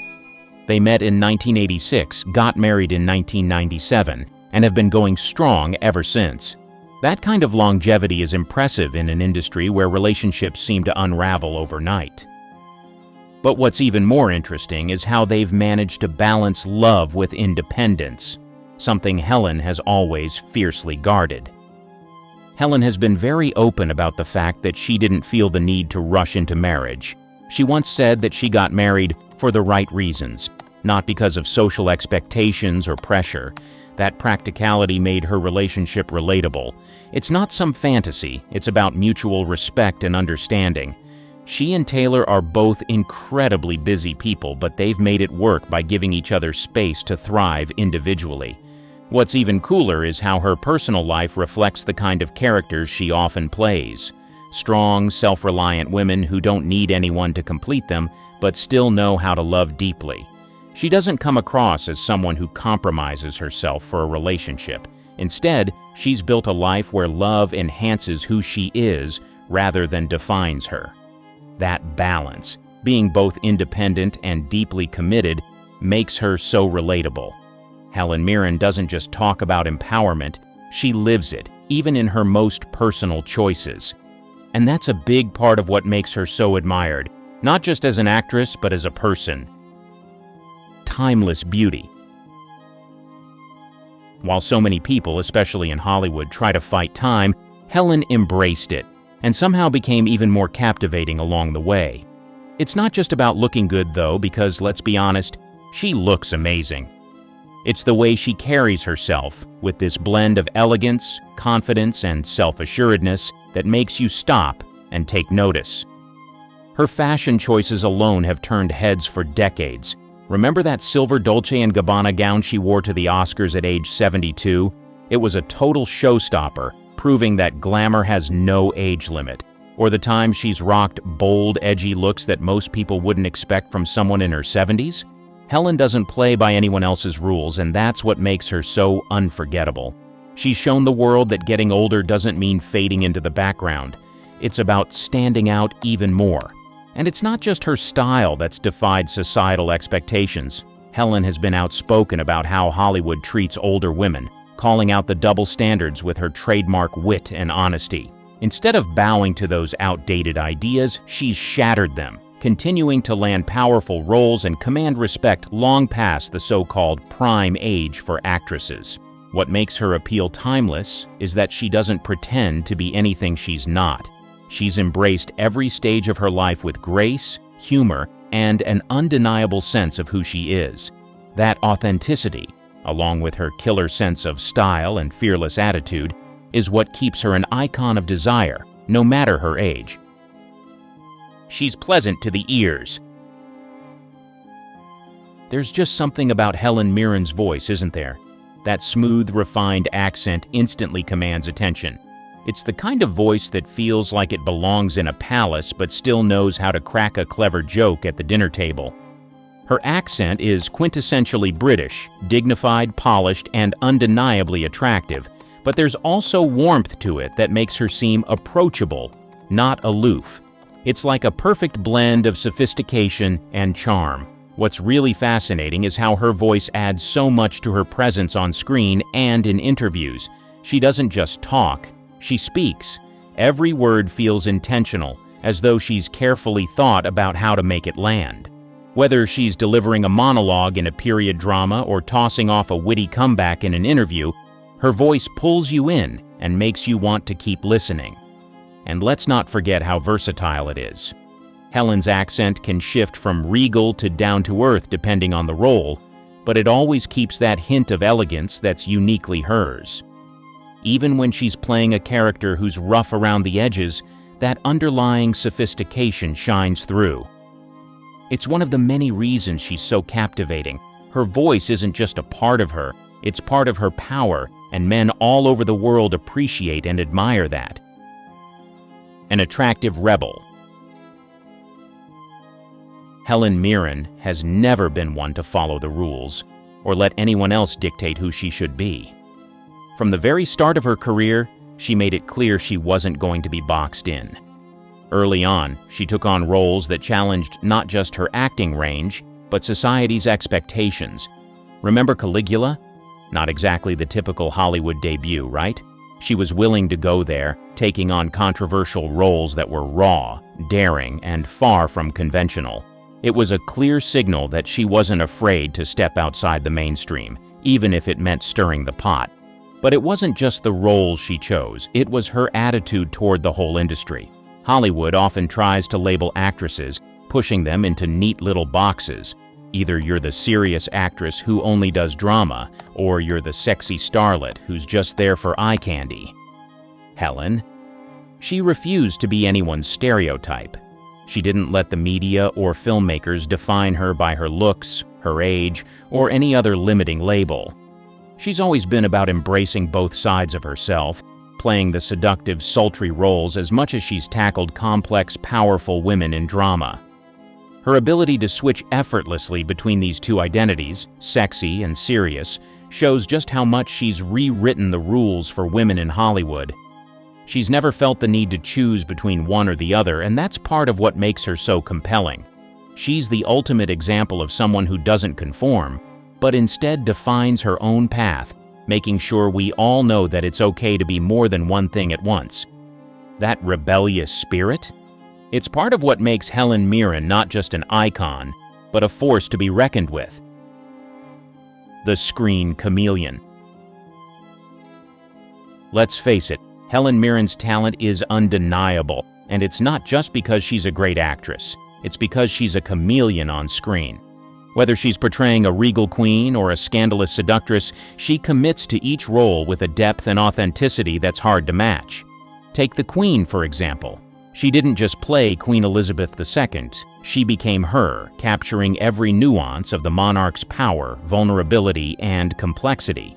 Then, flip the coin, and you have Caligula, a movie that couldn't be further from the stiff upper lip of royalty. Helen dove into that role with the same dedication, playing a character in a totally different universe, bold, fearless, and unapologetic. What's even more captivating is how she commands the screen no matter who or what she's acting alongside. She doesn't just fit into her roles, she dominates them. Men in particular have always admired her confidence, the way she takes control of every scene she's in. You can't help but be drawn to her. It's not just about beauty or charm, though she's got plenty of that. It's her sheer presence. Whether it's a quiet, intimate moment or a grand, dramatic scene, she makes you stop and pay attention.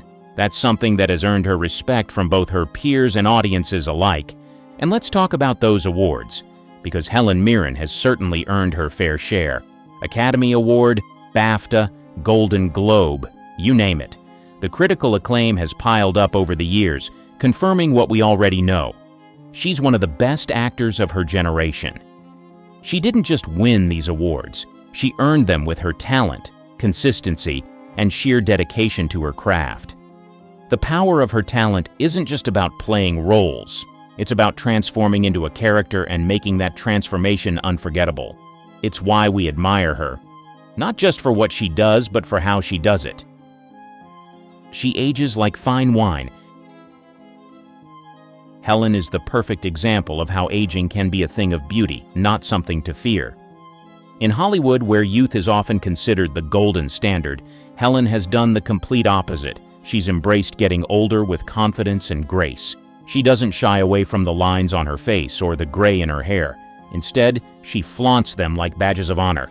It's like she's aging like fine wine, getting better, more refined, and more irresistible with each passing year. There's something incredibly attractive about a woman who's not trying to turn back time, but instead fully accepting and celebrating every part of the journey. It's this sense of self-assurance that draws men to her. She doesn't need to prove anything. Her beauty is timeless, and it only deepens with age. Helen has shown that the best part of growing older is the wisdom and confidence that come with it, and that's incredibly compelling. Instead of being ashamed of her age, Helen wears it proudly, and in doing so, she challenges the idea that aging means fading. She proves that beauty evolves, and sometimes it's even more striking as we get older. This kind of mindset is rare and refreshing, and it makes her even more magnetic to men who admire her strength, grace, and the way she continues to own her journey, without apology. Her graceful elegance. It's an effortless quality that radiates from within. Helen has this rare ability to be both sophisticated and approachable, graceful but never aloof. Whether she's wearing a stunning gown on the red carpet or dressed casually, she always exudes a certain je ne sais quoi that makes her stand out in any room.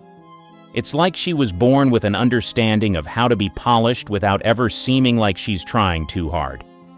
What's truly captivating is how Helen doesn't just rely on traditional forms of beauty to create her elegance. It's more about how she carries herself, the way she speaks, her posture, the way she listens. She's comfortable in her own skin, and that comfort translates into the way she interacts with others. There's a natural grace about her, one that makes it seem like she could be royalty, but in the most grounded, unpretentious way possible. Her elegance also comes from how she navigates life. Whether she's tackling a challenging role or speaking out on an important issue, she does it with a sense of composure that demands respect. It's not just about looking good, it's about being the best version of herself at all times. That's what makes her truly elegant, not just the gowns or the flawless hair, but the way she owns her presence with every word and gesture. For men, this kind of elegance is intoxicating. It's a quiet kind of strength that doesn't need to scream for attention because it already has it. It's the subtle power of knowing exactly who you are and the confidence that comes from it. Helen Mirren's elegance isn't just something you notice, it's something you feel. It's the kind of charm that stays with you long after she's left the room. Her intoxicating passion. One of the things that truly sets Helen Mirren apart is her undeniable passion for everything she does. Whether she's diving into a new role, speaking out for a cause, or even just engaging in a conversation, there's this fire in her that captivates everyone around her.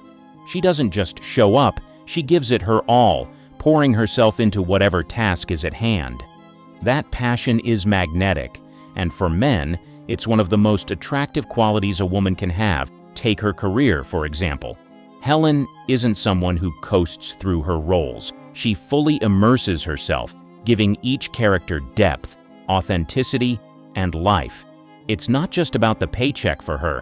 It's about the art, the challenge, and the opportunity to express herself in ways that resonate with others.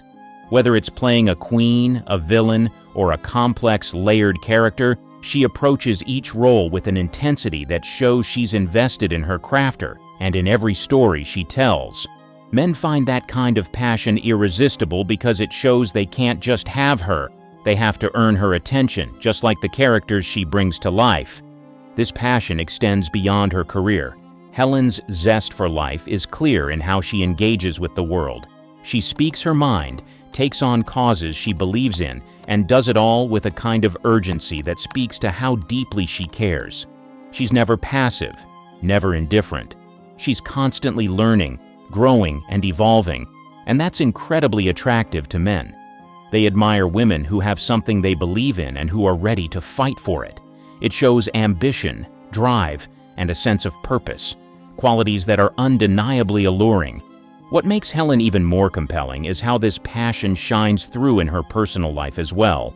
Whether it's her relationship with Taylor Hackford or the way she engages with her friends and colleagues, you can see that she's fully present in every moment. For men, this level of commitment and enthusiasm is a huge draw. Passion in a woman doesn't just light up a room, it sparks a connection, creates excitement, and leaves an impression that lingers. It's one of the reasons men find Helen Mirren so magnetic, because her passion is real, deep, and unmistakably powerful. The bad girl persona. Sophistication with a bit of a bad girl edge. This is one of the reasons men can't get enough of her. Whether in her personal life or her roles, she has this confidence that comes with owning her rebellious side. It's that perfect mix of grace and grit that makes her stand out from other actresses who might stick to more traditional, good girl roles. Helen's willingness to push boundaries both on and off screen is incredibly magnetic. Take some of her most iconic roles, for example. In films like The Cook, The Thief, His Wife and Her Lover, she plays a woman who's caught in a web of desire and revenge, not afraid to act on her instincts even when they're morally ambiguous. There's an undeniable strength in her characters that challenges the typical portrayal of women as passive or innocent. Helen embraces the complexities of these women, both vulnerable and powerful, showing that being bold, sometimes even a little dangerous, is sexy in its own right. Then there's her role as Queen Elizabeth in The Queen, where she brought a sense of steel and determination to a figure of authority. She wasn't just the prim, proper queen, she was a woman with a sharp, no-nonsense attitude who knew exactly how to play the game. And even though she often portrays strong, powerful women, there's always a subtle edge to her performances that shows she's not afraid to embrace the darkness within her characters. It's this willingness to take on roles that aren't just safe or liked by everyone that makes Helen stand out. Men are drawn to that risk-taking nature. It's exciting to see someone so confident, so unapologetically themselves, and not afraid to break away from conventional expectations. Her bad girl persona on screen adds color to her characters, making them more complex and, frankly, more interesting. Off-screen, it's clear that she's lived a life on her own terms, someone who doesn't care to follow the rules if they don't suit her. That's what makes her so magnetic. She's tough, smart, and bold, and that bad girl energy she exudes is hard to resist. She's a subtle seductress. Helen has this incredible ability to be seductive without ever trying too hard. It's not the kind of seduction that relies on the typical overt signals. It's much more subtle, a magnetic energy that draws people in without them even realizing it. She doesn't need to wear revealing clothes or put on an act to be alluring. She simply is. Part of her seductiveness comes from the way she carries herself. There's a quiet confidence in the way she moves, the way she speaks, and the way she holds eye contact. It's not the kind of bold, in-your-face approach to attraction that some might expect. It's much more about presence. When Helen steps into a room, it's almost like she has this invisible pull that makes everyone around her take notice. She's not loud, but she's undeniably captivating. Then there's her voice, that British accent so refined, yet still warm and inviting. When she speaks, it's like every word carries weight, and the way she enunciates gives everything she says an air of sophistication that feels both intimate and commanding at the same time. It's the kind of voice that makes you want to lean in and listen more closely, which is exactly what she wants. But seduction for Helen isn't just about how she looks or sounds, it's also in how she connects with people. She doesn't have to try to be sexy because there's this magnetic energy in her personality that comes from genuine confidence. She knows exactly who she is, and that kind of self-assurance is irresistible. Men are drawn to women who are comfortable in their own skin, who aren't afraid to own their desires and show them through little gestures like a flirtatious smile or a knowing glance. What makes Helen's seduction so powerful is that it's about being authentic. She's not afraid to let her charm shine through, but it never feels forced. It's that combination of elegance, wit, and vulnerability that makes her so seductive in a way that's both classic and modern. She knows how to capture attention without saying a word, and that, in itself, is one of the most seductive qualities a woman can have.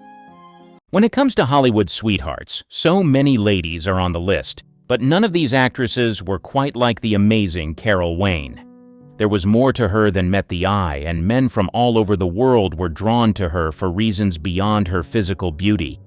The matinee lady effect. It's the ultimate example of why men were drawn to her.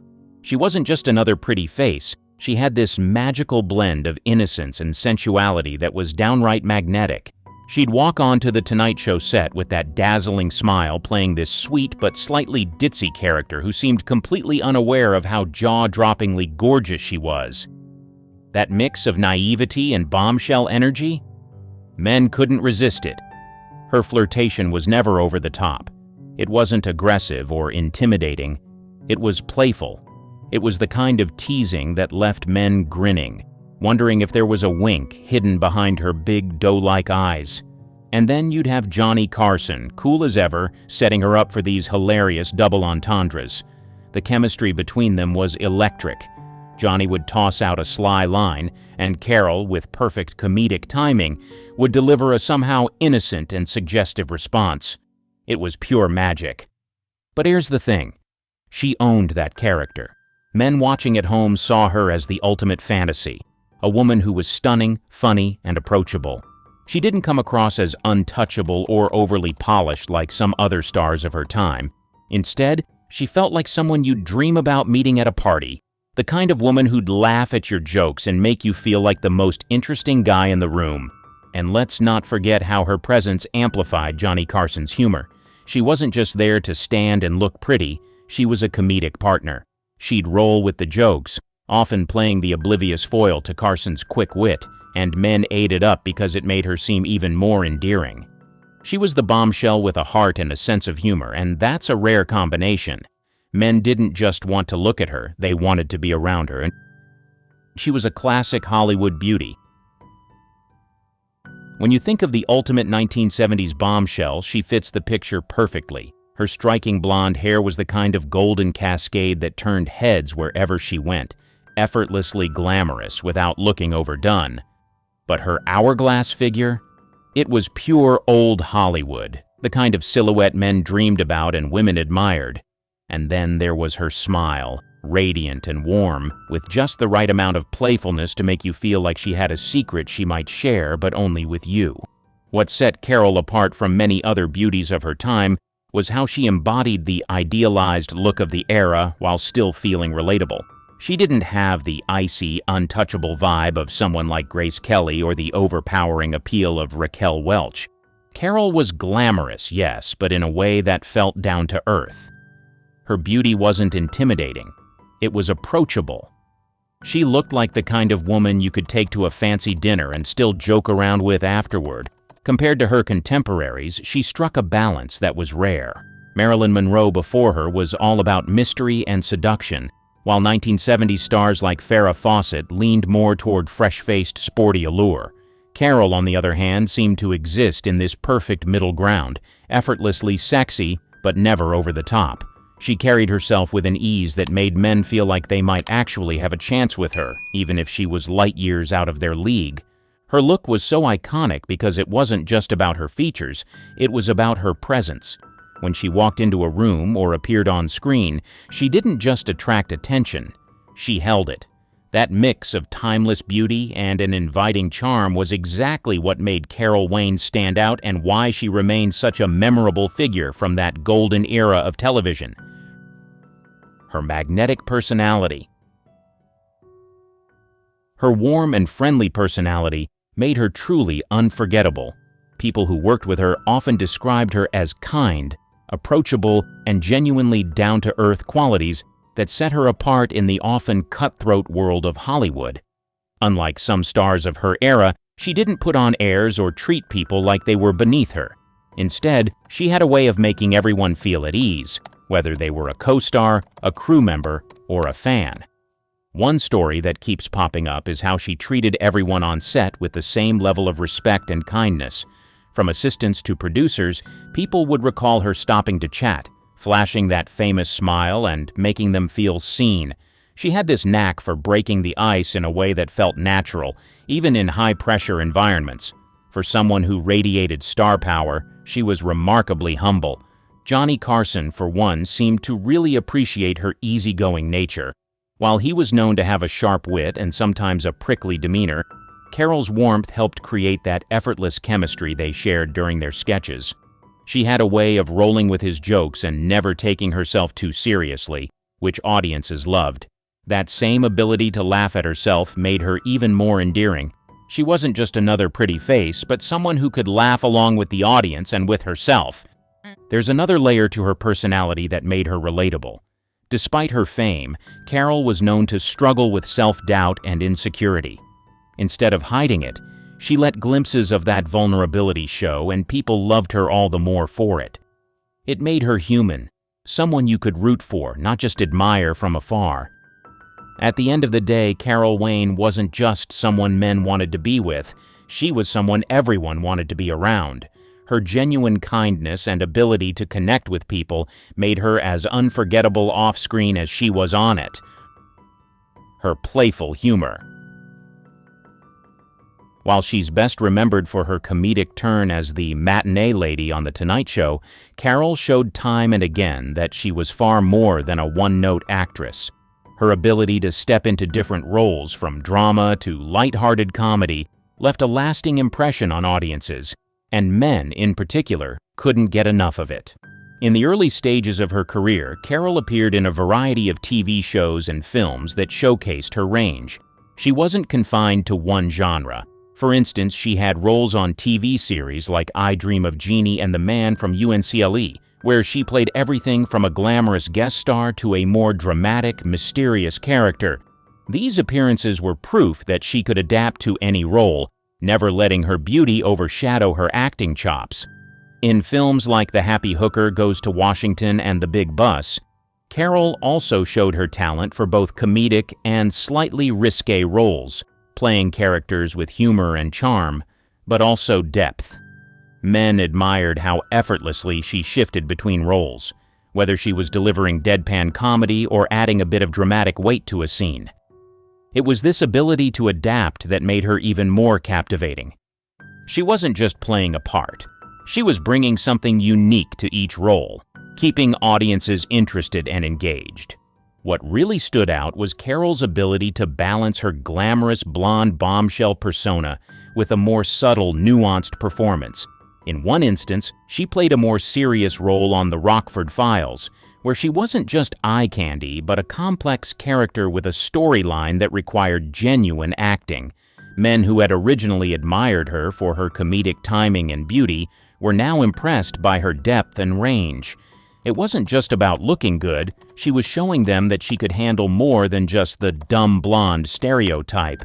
This versatility earned her a lot of respect. Men didn't just admire her for her beauty anymore, they saw her as someone with serious acting ability. She could walk into a comedy scene and have everyone in stitches, then shift into a more serious moment without missing a beat.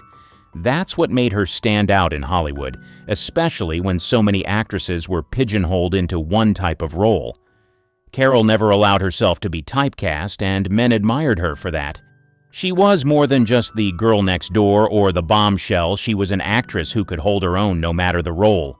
Her versatility made her even more appealing because it showcased her as an all-around woman, someone who could light up a screen with her humor, dazzle with her looks, and still hold the audience's attention when the story got serious. This rare combination is exactly why men admired Carol so much. She wasn't just a fleeting star. She was a true talent who could thrive in any role, and that kept her interesting long after the screen went dark. Her real vulnerability. Men were drawn to this aspect of her personality because it gave her an authenticity that made her feel real, like someone you could connect with on a deeper level. Behind her dazzling smile and glamorous image, Carol struggled with self-doubt and insecurity, something she often kept hidden from the public eye. Those who knew her best, though, recognized that she was not immune to the pressures that came with being a public figure in Hollywood. She sometimes questioned her looks, her worth, and her abilities, which, ironically, made her even more endearing. She wasn't perfect, and she didn't pretend to be. She showed a side of herself that was unguarded, and that's what made her more approachable and human in the eyes of men. What really made this vulnerability stand out was how she balanced it with the image of the glamorous star. When Carol stepped onto a stage or appeared on a talk show, it was clear she had a command of the room, but behind that public persona was a woman who longed for reassurance, just like anyone else. That contrast between the poised, on-screen bombshell and the more uncertain woman off-camera made her even more appealing. It was as though she wasn't trying to live up to an unattainable ideal. Instead, she allowed herself to be real, and that authenticity was something men appreciated. Men found this vulnerability refreshing because it's rare to see a woman in Hollywood, especially one as beautiful and glamorous as Carol, who didn't constantly project a sense of invincibility. Instead of hiding her flaws, Carol allowed them to be seen. It was this self-awareness, this ability to acknowledge her insecurities, that made her feel more grounded, more like someone you could actually get to know and understand. And yet, despite her vulnerability, she still commanded attention, and men found that balance irresistible. There's something deeply attractive about someone who is secure enough to embrace their imperfections. Carol's ability to show a softer, more introspective side while still radiating warmth and beauty is what made her so magnetic. She wasn't just a star, she was a person with depth, someone you could relate to beyond her on-screen roles. This vulnerability wasn't always visible in her work, but it shone through in the little moments. The way she interacted with her co-stars, her willingness to share a laugh at her own expense, or the times when she let her guard down just enough to reveal that she wasn't perfect. It made men admire her more because she wasn't just a fantasy or a flawless figure. She was someone who had her struggles, just like anyone else, and that made her more real and more lovable. Her captivating eyes. Carol Wayne's eyes were, without a doubt, one of her most captivating features, and they played a huge role in why men were so drawn to her. They were extremely beautiful and had an incredible depth that could convey multiple emotions at once. In every scene, her big, expressive eyes spoke volumes, often saying more than words ever could. Whether she was in a comedic skit, a dramatic role, or just being herself on talk shows, those eyes became a window into her soul, making her instantly magnetic to anyone who watched. Her eyes had this perfect combination of innocence, mischief, and allure. They could look wide and innocent, like a sweet girl next door, and then, in the next moment, flicker with a hint of mischief or flirtation, making it clear that there was more to her than met the eye. In comedy sketches, her eyes were often used to her advantage. When she'd deliver a deadpan line or play the naive character, those big eyes would often give away her true understanding of the joke, creating a subtle but playful tension that made her even more endearing. In moments of romance or flirtation, her eyes were mesmerizing. They could convey a sense of longing or vulnerability, drawing men in with an unspoken promise of mystery and possibility. It wasn't just about how they looked, it was about how they made you feel. Carol's gaze had a way of making you feel like you were the only person in the room, even if you were just watching her on TV. There was an intimacy in her eyes that made every scene more engaging. Her eyes were also a part of her charm in real life.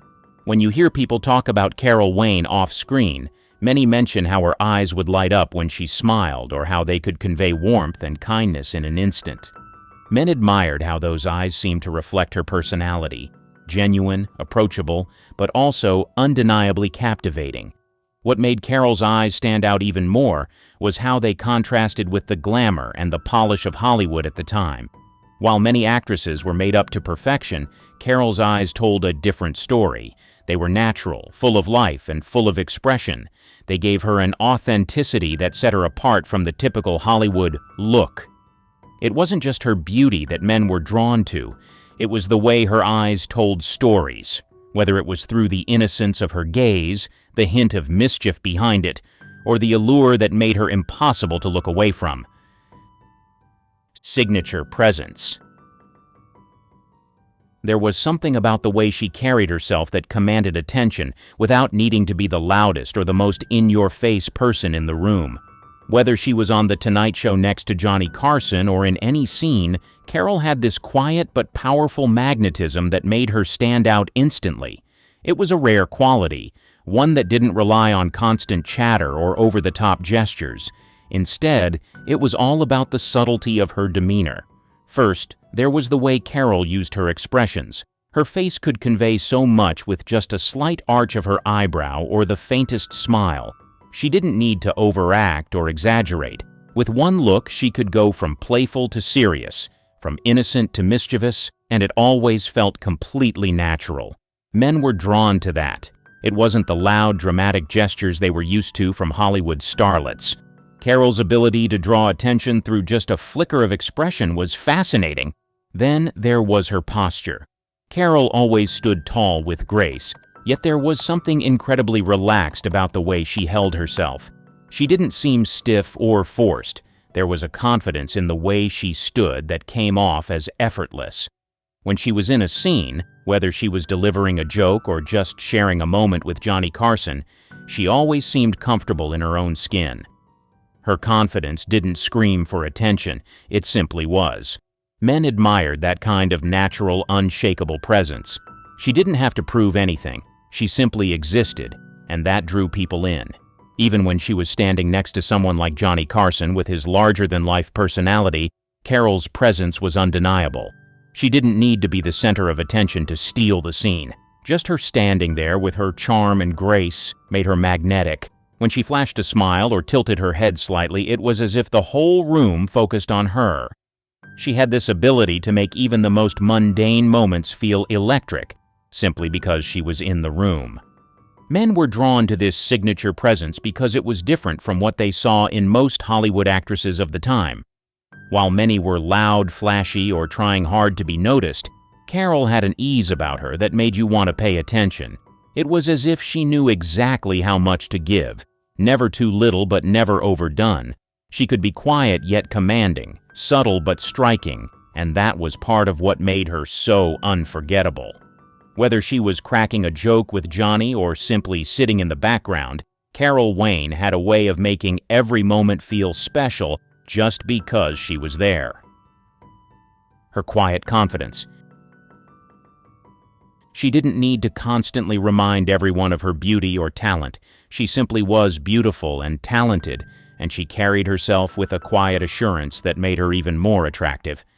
It wasn't the loud, attention-grabbing confidence often associated with Hollywood stars. Hers was more refined, more natural. Men loved that about her because it felt real. Carol didn't walk into a room and demand attention. She didn't need to. There was something about her presence that made you notice her without her having to say or do anything. Whether she was on The Tonight Show beside Johnny Carson or on set, she radiated an inner confidence that wasn't cocky or overbearing, but instead, it was a calm, collected strength that was magnetic. What made Carol's confidence so special was that it didn't come across as arrogance. She didn't flaunt her beauty or her success. She simply embraced it. While many stars in Hollywood could be seen trying to outshine everyone, Carol had a way of standing out without even trying. Her beauty was undeniable, but she never used it as a tool to overshadow others.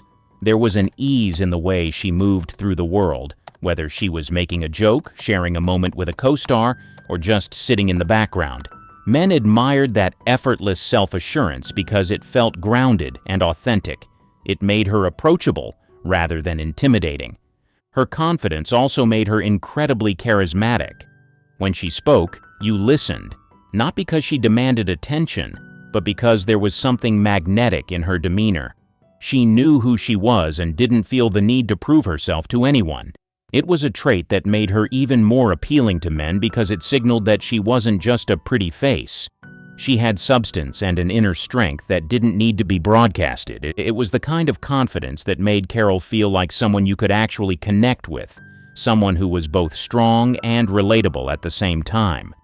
Men found that balance irresistible. Her ability to shine without overshadowing others, her self-assurance without arrogance. It was this quiet confidence that made Carol Wayne an unforgettable figure. Soft and compassionate.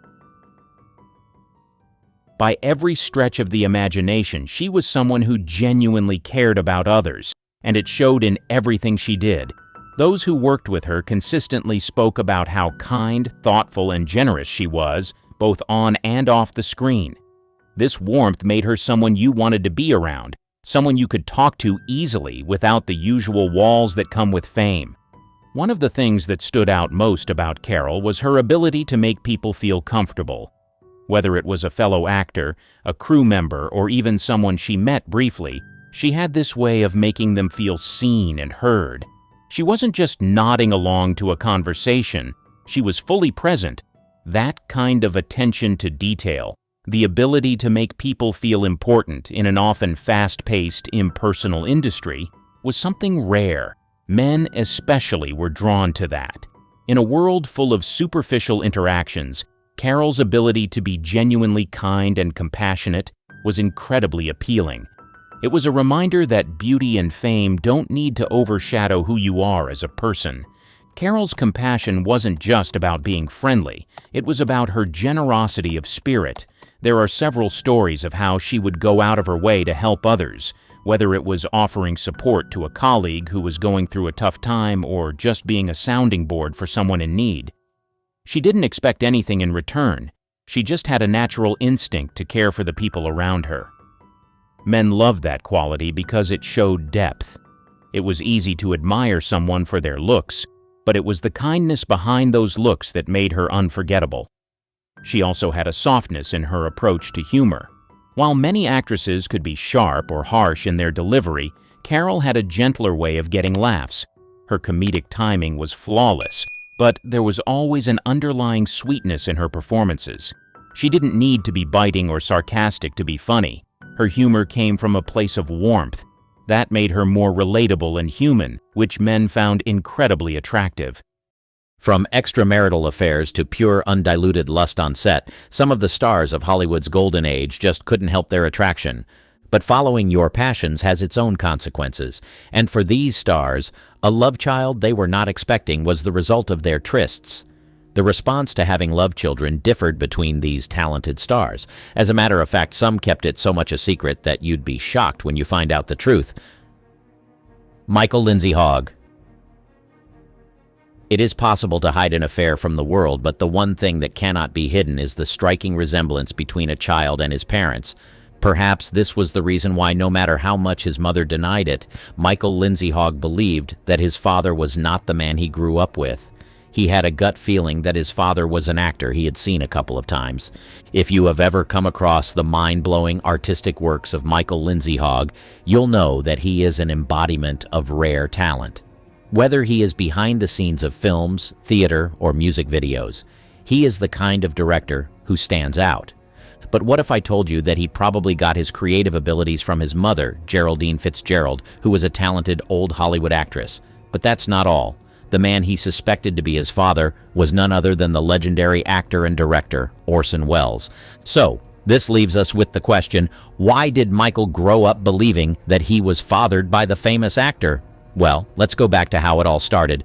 In the 1930s, Michael's mother, Geraldine Fitzgerald, was a well-known actress. She was one of the actresses who captivated audiences at the time through her roles in films like Dark Victory and Poltergeist. Because she was famous, everyone knew she was married to Sir Edward Lindsay Hogg. However, it was later rumored that she got into a brief affair with Orson Welles, who was married to Virginia Nicholson at the time. It was said that they were so attracted to each other that they moved their families to the same neighborhood so that they would be able to see each other often. This steamy affair allegedly led to the birth of Michael Lindsay Hogg. Because the families lived close to each other, Michael grew up alongside his alleged half-sister, Christopher Wells Feeder. It will amaze you to know that Christopher once said that she always felt a sibling connection with Michael, but she could never explain why. When Michael began to suspect that Orson Welles was his biological father, he approached his mother, but she denied over and over again. Despite the fact that she denied the rumors, Michael saw through her and believed that she wasn't telling the truth. Although she took this secret to her grave, Michael was hell-bent on finding answers no matter how difficult it was. When he got older, he made up his mind to find the truth once and for all. He would later take a DNA test, and while some reports claimed that the test confirmed Olsen was his father, other reports claimed that it was inconclusive. But perhaps the words of his mother's trusted friend, Gloria Vanderbilt, gave him the closure he needed. Gloria confirmed to Michael that Olsen was indeed his biological father. One can only imagine the confusion and uncertainty young Michael nursed while growing up. It's good to know that he finally has some closure about the issue. Although his past was undoubtedly tumultuous and his parentage was undoubtedly complicated, Michael has grown to be a talented man. Michael Lindsay Hogg, he is not like any other director you have seen before. You name it, he's done it. Film, TV, music videos, you name it. Remember the Beatles' rooftop concert in Let It Be? Yep, he captured that magic. And those iconic Beatles promo videos for Hey Jude and Revolution, his genius at work. But it's not just the Beatles. He's rocked with the Rolling Stones and jammed with Elton John, directing some seriously cool music videos. On the small screen, he's dipped his toes into classics like Brideshead Revisited and brought a touch of class to The Equalizer. And let's not forget his work in film, from the intriguingly titled Nasty Habits to the suspenseful The Sound of Murder. He's like the ultimate directorial all-rounder, spinning his magic across the entertainment universe for decades. This love child has grown to be a man who has fought to make his dreams come true. Judy Lewis. In an industry where everyone seems to know everyone's secret, the paternity of young Judy Lewis became a source of whispers and gossip. There was no denying that she looked like the then-famous actor Clark Gable, but she grew up believing that she was an adopted child. It all started when Gable and Loretta's parts crossed amidst the dazzling lights and opulent sets. Initially, they were just colleagues, but as time went on, they began to fall for each other. Clark Gable, the dashing king of Hollywood, and Loretta Young, the enchanting leading lady, could no longer hide how they felt about each other. Their on-screen chemistry was palpable, but it was behind closed doors where their passion truly ignited, away from the watchful eyes of studio executives and gossip columnists. Amidst the breathtaking landscapes of film sets, their affair flourished, defying the moral codes and societal norms of the time. Loretta, with her starry eyes and porcelain beauty, found herself swept away by Gable's charm. Considering her reputation, no one would have thought that Loretta Young would find herself entangled with Clark Gable. Loretta Young was widely regarded as a woman of strong moral character throughout her career in Hollywood. She was known for her grace, poise, and dedication to her craft. Young was often praised for her professionalism and integrity, both on and off the screen. She maintained a wholesome image and was perceived as a role model for many, particularly during the more conservative era of Hollywood. One can say she was a morally upright individual. Clark Gable, on the other hand, didn't have a spotless reputation. His reputation is a bit more complex. While he was undoubtedly one of the most charismatic and talented actors of his time, Gable was also known for his somewhat tumultuous personal life. He had multiple marriages and was rumored to have engaged in extramarital affairs. Despite this, Gable maintained a strong work ethic and was respected for his dedication to his craft. However, his personal life often overshadowed his professional achievements, leading to a more mixed perception of his morality compared to Loretta Young. Although they probably intended to keep their affair a secret forever, something happened that brought their secret love to light. This was the birth of their live child, Judy Lewis. Judy's existence remained hidden from the scrutinizing gaze of an industry built on illusions and perfection. Loretta, determined to protect her child from judgment, went to great lengths to conceal the truth, confiding only in the inner circles of Hollywood's elite. But as time went on, people began to notice.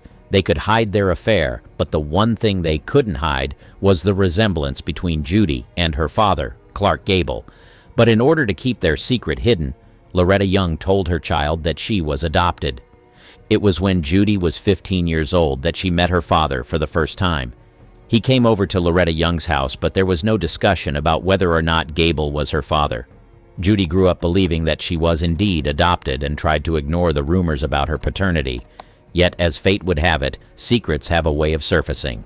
The revelation of Judy Lewis as the love child of Clark Gable and Loretta Young rocked the very foundation of Hollywood glamour. It was said that Judy found out that the famous actor was indeed her father, and not just her mother's friend on her wedding day. Judy, who was 31 years old at that time, confronted her mother and demanded nothing but the truth on her wedding day. Her mother, filled with emotions and regret, finally revealed the truth to her daughter. Judy, now a young woman, unveiled the long-guarded secret. As expected, the revelation sparked a media frenzy, casting a shadow on the shining reputation of one of Hollywood's most iconic leading men. She would later write an autobiography called Uncommon Knowledge, confirming that she was indeed Clark Gable's child. Roberto Ingmar Rossellini. For several years, Ingrid Bergman made a name for herself as an iconic movie star. She started her career with German and Swedish films, and it wasn't long before Hollywood noticed her.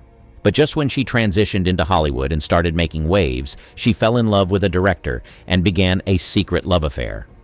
Ingrid Bergman was a phenomenal actress who was gracing screens for the most part of the late 1930s. Not only was she known for her mind-blowing performances, but filmmakers who worked with her testified that she was a highly talented actress who was willing to go above and beyond to bring her roles to life.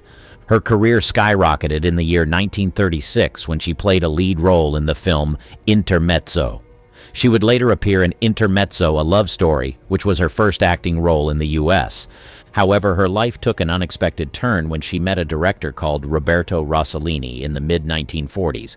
Following a letter she wrote him, he came to visit her in her home in the United States, and before she knew it, she began to have feelings for him.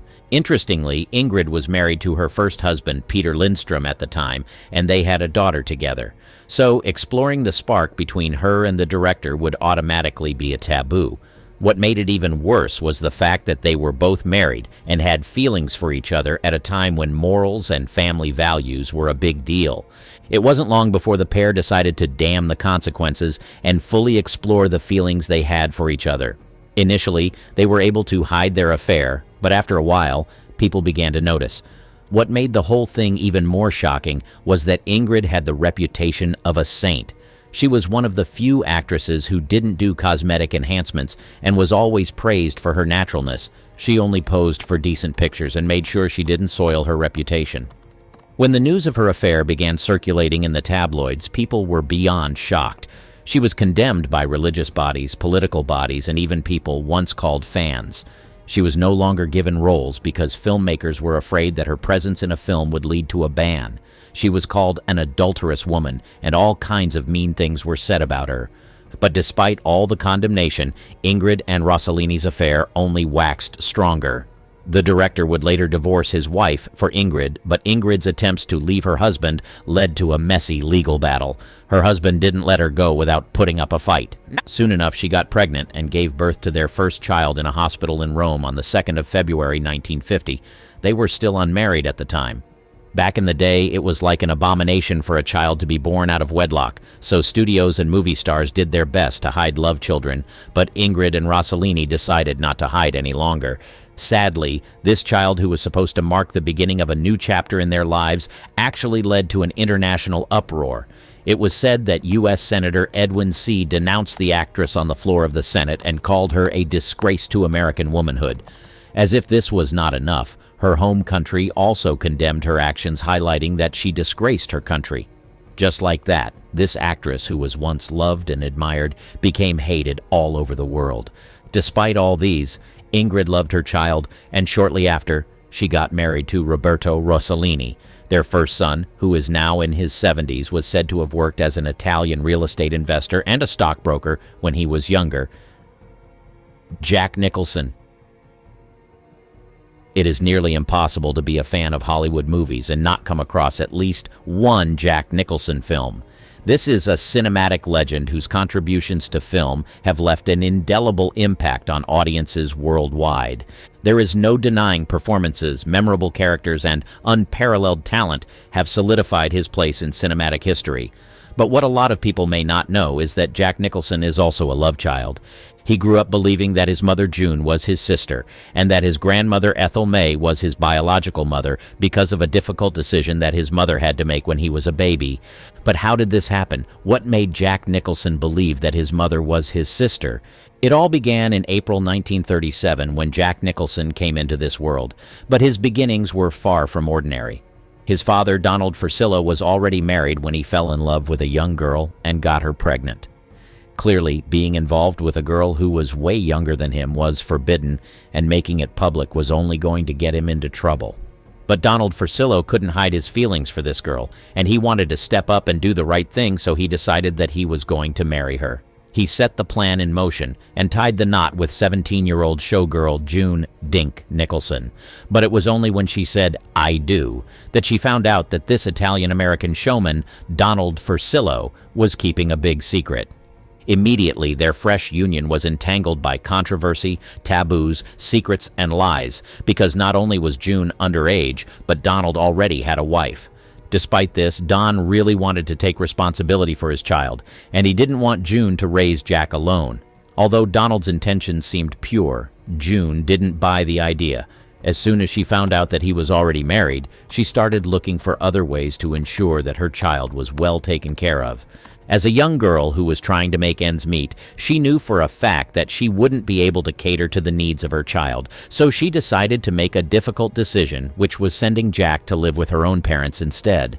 Because he began living with his grandparents at an early age, Jack grew up believing that his grandparents, Ethel and John Nicholson, were his parents. No matter how tempting it was, his mother never told him the truth about his biological parents. She treated him like a brother, even on days when she was yearning to play the role of a mother. It wasn't until he was 37 years old in 1974 that he discovered the truth. Imagine finding out at that age that the people you thought were your parents were actually your grandparents. It must have been a shock, but the surprises in Jack's life didn't end there. He had quite a colorful romantic life himself. He was married to Sandra Knight in the 1960s, and they had a daughter named Jennifer. But Jack's relationships weren't always conventional. He had affairs, one of which resulted in a daughter named Honey Holman. Honey was born during his 17-year relationship with actress Angelica Houston. Imagine the complexities of growing up in such a situation. Jack also had another daughter named Lorraine from another affair during his relationship with Angelica. Her mother was Rebecca Broussard, who was actually an actress in one of Jack's films, The Two Jakes. Talk about drama both on and off the screen. And the surprises don't stop there. Actress Susan Anspach even claimed that Jack Nicholson might be the father of her son, Caleb Goddard. It seems like Jack's life was just as dramatic and intriguing as the movies he starred in. But despite his issues about his parentage, Jack Nicholson didn't allow himself to become a victim of his past. Over the years, he healed from whatever trauma the situation may have caused him and went on to create an amazing career. Today, Jack Nicholson is known as a renowned American actor, filmmaker, and producer who has left an indelible mark on the world of cinema. Nicholson's career spans several decades, and he is celebrated for his versatility, intensity, and iconic performances across a wide range of genres.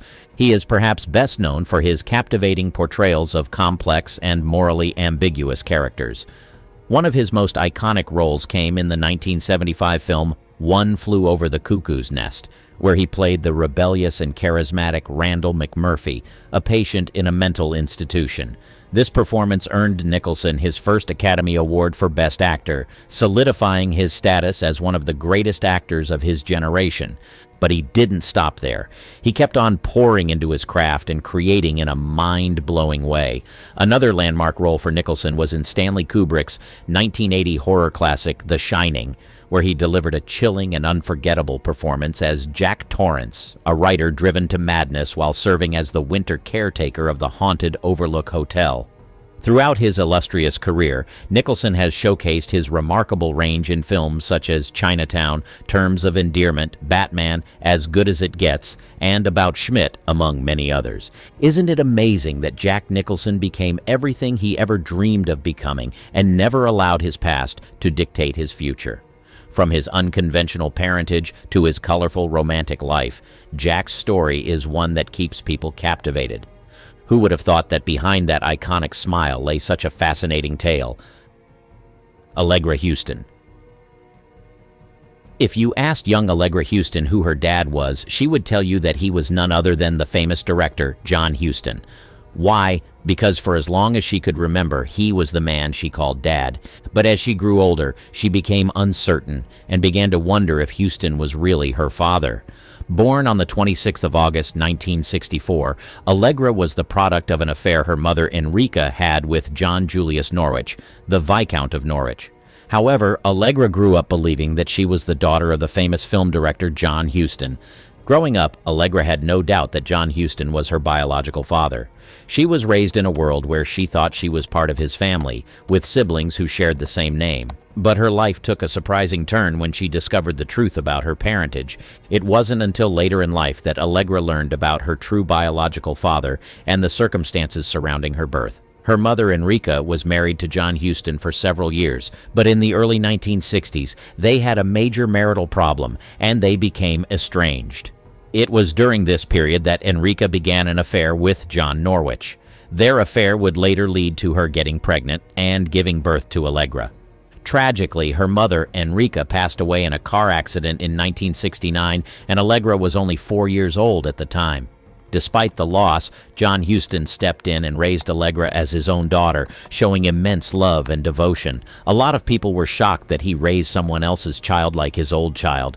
Imagine the emotions Allegra must have felt when she discovered the truth. How did she react? How did she come to terms with having two fathers and two sets of siblings? These are questions that likely ran through her mind as she navigated this complex family dynamic.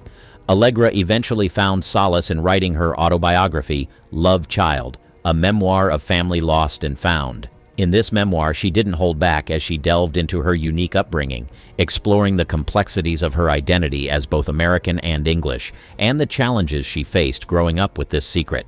But Allegra has not allowed her past to define her. She is now a successful writer, carving her own path in the world of literature. Despite the challenges she faced, she has embraced her past while building a fulfilling future of her own. Right from the golden age, cheating has been rampant in Hollywood, and so many celebrities trampled on their marital vows to experience the thrill of an affair. From having affairs with their housekeepers to having affairs with hundreds of women, the celebs of the golden age did the unthinkable. Interestingly, some of these secret affairs led to the birth of love children, most of which they attempted to keep hidden from the public. But as you know, the truth always finds its way out. Here are some love children who were birthed through secret affairs and brief relationships. Jonathan Berkeley. Some know Tom Jones as that respected judge on The Voice UK with a seasoned voice, while others know him by his accomplishments in the industry. The Welsh singer is no doubt one of the most phenomenal singers Hollywood has ever produced. With a career that has spanned decades, the singer was known to have a string of top 10 hits in the 1960s and has successfully sold over 100 million records over the years. While his accomplishments are undoubtedly impressive, there is a side of Tom Jones's life that most people find daunting. Beyond the fame and his many accomplishments as a singer, Jones spent most of his early years in Hollywood doing things that a married man should not be seen doing. His many affairs with several women left his wife broken-hearted, and one of the affairs resulted in a son, Jonathan Berkeley. Tom Jones married high school love Linda Trenchard in the 1950s, before his career took off. Although they were madly in love with each other, nothing prepared them for the challenges that would unfold in their marriage. The first few years of their marriage seemed normal until Jones became a successful singer, and the rumors about his infidelity began to circulate.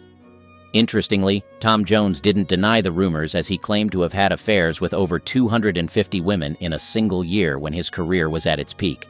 It seems like his fame came with a lot of attention from women, and he was unable to control himself. The singer even had affairs with famous American women, some of whom he named later on in life. His deeds left his wife devastated, and soon enough, he got into an affair that came with consequences. While the singer was on tour in the U.S., he began an affair with a model named Catherine Berkeley. He probably thought it was going to be like one of his numerous affairs, but soon enough, Catherine Berkeley got pregnant. When he was informed about the pregnancy, he denied it, claiming that he didn't get her pregnant. Despite his refusal to take responsibility, Catherine was convinced that he was the father of her child. Tom Jones continued to ignore her as he believed that she was lying against him. Catherine Berkeley would later take the matter to court, and after a legal battle, Tom Jones was ordered to take a DNA test in 1989. After the test, the court ruled that Jones was the father of the boy. The court also ordered him to pay child support of $3,000 a month for the child's upkeep. But despite the court's verdict, Jones continued to deny the boy until 2008, when he finally admitted that he was the father of the boy. However, he said that he was coerced into the affair, claiming that Catherine Berkeley deceived him. In a later interview, he said, "It wasn't something I had planned. I was tricked, really. I just fell for it. I just fell for the seduction." It is said that he doesn't have a parental relationship with his son, who is now in his 30s. Eric Preminger, A Vow of Silence. Back in the 1940s, Gypsy Rose Lee was a name that was known all over Hollywood for many reasons. One of these reasons was the fact that she had an affair with a famous producer, which led to the birth of a love child named Eric. But before her life got complicated, she was a young woman who liked to live life on the edge. Gypsy wasn't just an actress and playwright. She had gone ahead to carve her own path through her famous striptease act. Gypsy considered herself to be an exotic stripper, and she usually found ways to make her act more interesting. She was also famous for her on-stage wit and stripping style. She would go on to become one of the most famous stars of Minsky's burlesque, but dancing was not all she did. In the 1930s, she was focused on growing her acting career, but only got to appear in 5 films. Although she was highly ambitious, she didn't get much success on screen, so she decided to relocate to New York City with plans to hone her skills and hopefully improve her career. On getting there, she got into an affair with the then-famous producer Mike Todd. It was said that Mike Todd was married to Bertha Freshman at the time. The affair would later lead to collaboration, as the pair co-produced the 1942 musical revue, Star and Garter. It was during this period that she met Williams Alexander Kirkland. Kirkland was a leading man in Hollywood, particularly during the early sound era. In the early years of his career, he worked as a freelance writer and was said to be one of the writers who contributed to some popular national magazines. He garnered most of his fame through his acting career, appearing as a leading in Tarnished Lady and entertaining his audiences through movies like Social Register. He was still making waves as an actor when he met Gypsy. The pair got married in 1942, but their union didn't last long. While Gypsy was married to Kirkland, she got into an affair with the then famous film producer, Otto Preminger. It was said that Otto Preminger's marriage to his wife Marion was shaky at the time. He was still married, but living like a bachelor. When he and Gypsy got into an affair, they intended to keep it a secret, but their affair didn't stay hidden for long. When Gypsy got pregnant, she knew she had to find a way to hide what she had done so that her husband would not find out. So, when Otto Preminger offered to take care of the child, she refused. His silence was far more valuable to her than any amount of money he was offering, so she elicited a vow of silence, pleading with Preminger to keep the secret between them. When she gave birth to the child, she named him Eric Kirkland, and her husband believed he was the father of the child. However, the truth eventually came out, and this led to the end of her marriage to Kirkland. Damien Charles Hurley. In the early 1980s, 18-year-old Steve Bing was given an inheritance that automatically made him wealthier than most celebrities at the time. He inherited over $600 million from his grandfather, who was a real estate developer, and went on to become one of the most successful film producers in Hollywood in the following years. But despite all the wealth he amassed, he rejected a son that he fathered with an actress, claiming that he was not the father of the child. Although he was wealthy, Bing was the kind of man who only channeled his resources to ventures and things that he considered important or profitable, and when it came to his personal life, many people questioned his personal choices. In the entertainment industry, he made waves through his company, Shangri-La Entertainment. He is also said to have invested in the successful animated film called The Polar Express. Bing also produced films like Last Man Standing, and it was clear that made smart investment choices in the industry. However, when he was not being a financier or working as a producer in the industry, he was settling his personal issues. Of all the scandals that circulated about the producer, denying the paternity of his child was the most shocking. In 2001, the producer got into a relationship with actress Elizabeth Hurley, and this relationship led to her getting pregnant. From every indication, Bing wanted nothing to do with the child, so he told Elizabeth to terminate the pregnancy. The actress refused and decided to keep the baby, hoping that Bing would come around. When the baby was born, Bing denied paternity, claiming that he and Elizabeth had an 18-month-long relationship that was not exclusive. He believed that she was not faithful to him while they were dating, so he doubted that the child was his. Elizabeth was sure that Bing was the father of her child, so she decided to do a DNA test to prove that he was the father of her son, Damien Charles Hurley. Interestingly, the test proved that Bing was indeed the father of the child, and this was when the producer decided to pay child support. He offered to pay 100,000 euros every year till the child turned 18 years old. But to his greatest surprise, Elizabeth refused his offer. She claimed that her and her son were doing just fine and that they didn't need his money. She also revealed that she was deeply hurt by the fact that Bing claimed that she had other lovers while they were dating. She also expressed the fact that Damien, her son, was her greatest blessing and that he made her life brighter and more beautiful. When asked the reason why she turned down the offer, she said, "I have always made it perfectly clear to Stephen Bing, the father of my son Damien, that I don't want any financial help from him whatsoever."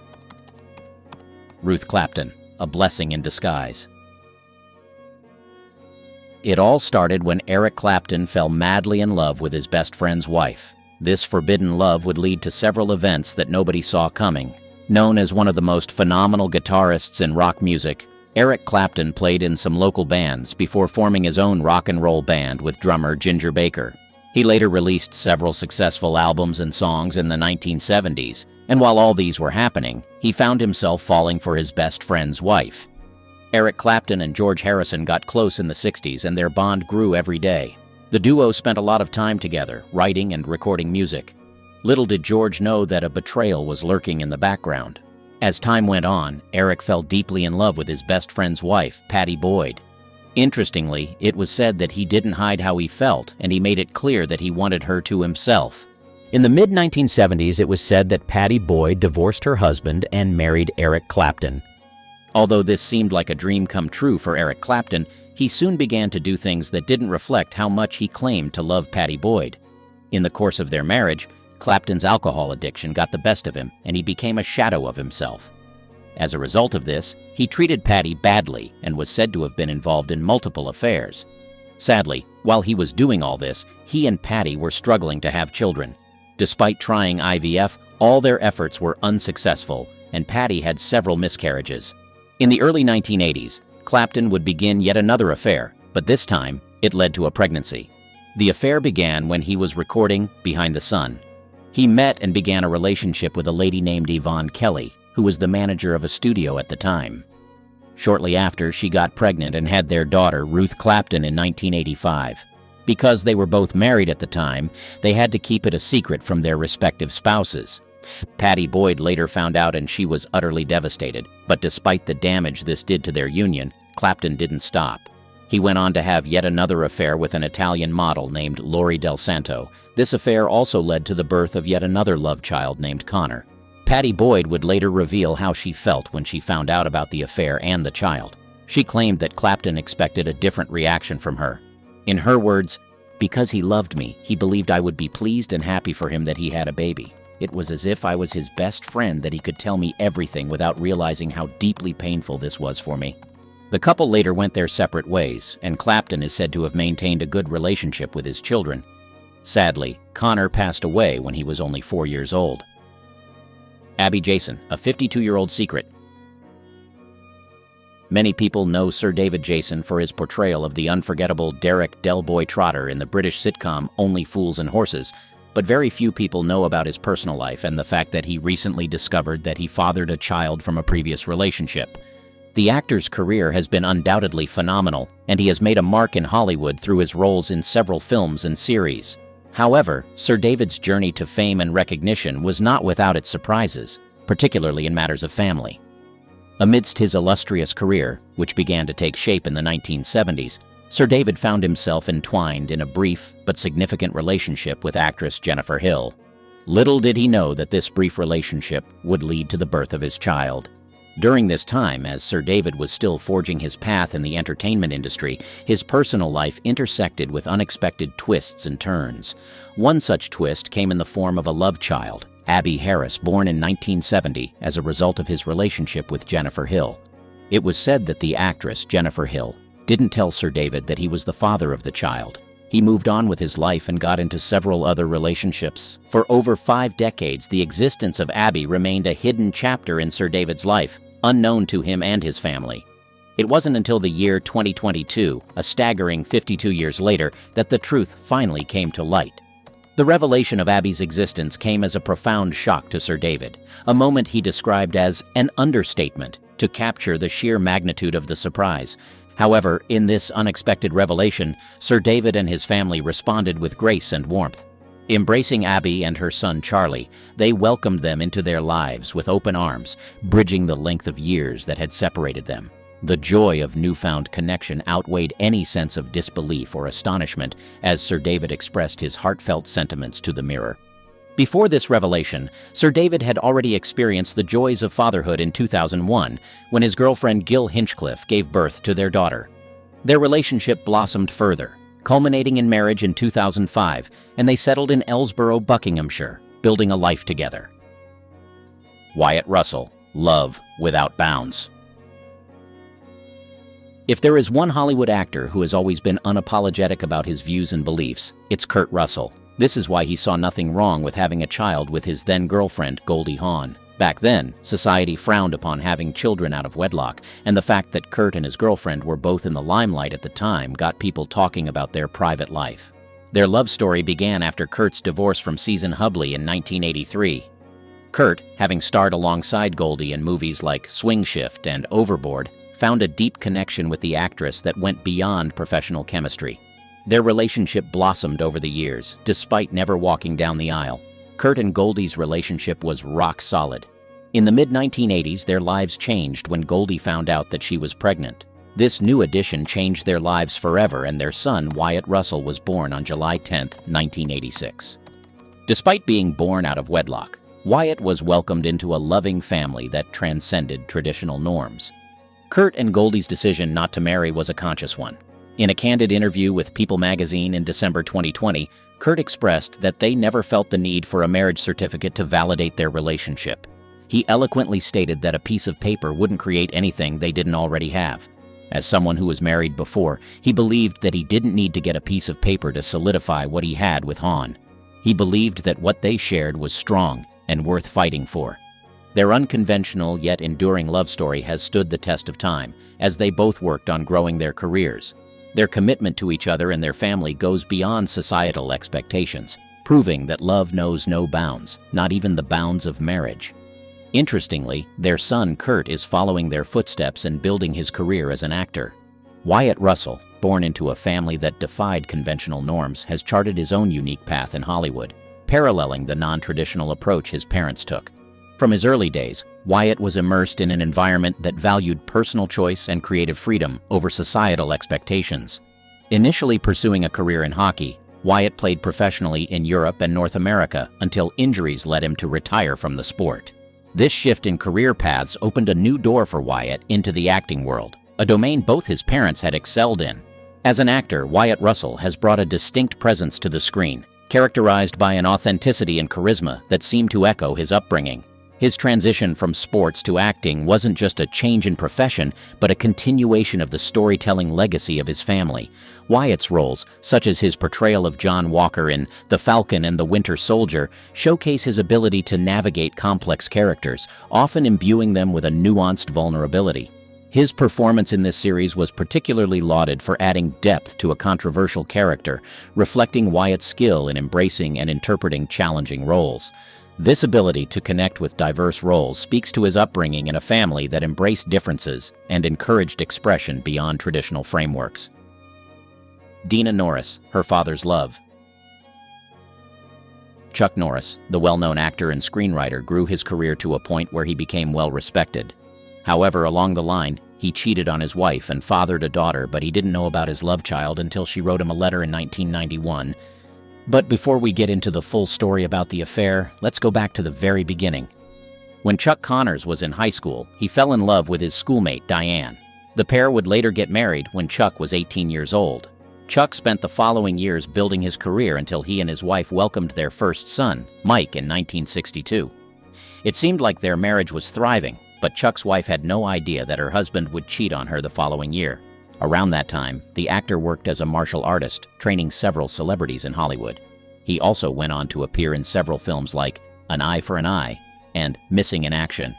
He became famous in the action film genre and garnered a lot of fame as a result of his performances. However, after several years of building a successful career, a secret that he had kept hidden for several years resurfaced.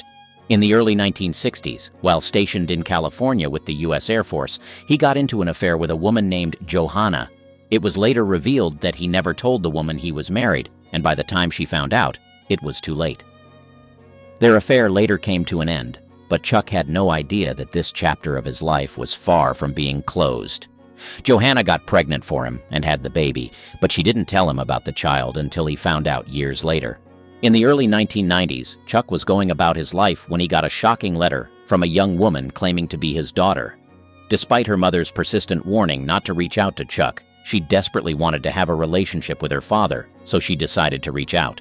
Interestingly, Chuck instantly believed her and arranged to meet with her and her mother. Chuck would later reveal that he didn't need a DNA test to confirm that she was his. He embraced her, and they both wept. In his words, "I didn't need DNA or blood tests." He revealed that in that moment, he felt like he had known her all his life. Since then, he has been an active part of her life and has continued to build the bond between them. It is clear that the actor loves his daughter and is now making up for lost time. The children discussed in this video have one thing in common. They were products of hot, steamy passion.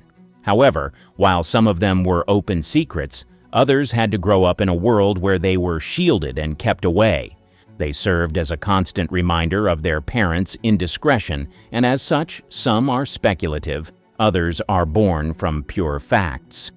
In the end, they are all human beings with their own lives to lead, wishing they were not brought into the world the way they were. John Lee Payton, object of paternity debates. Barbara Payton, known for her turbulent personal life and tragic downfall, was an actress whose career in Hollywood was marred by scandal and controversy. Born on November 16, 1927 in Cloquet, Minnesota, Peyton's striking beauty quickly caught the attention of Hollywood, leading her to a promising start in the film industry.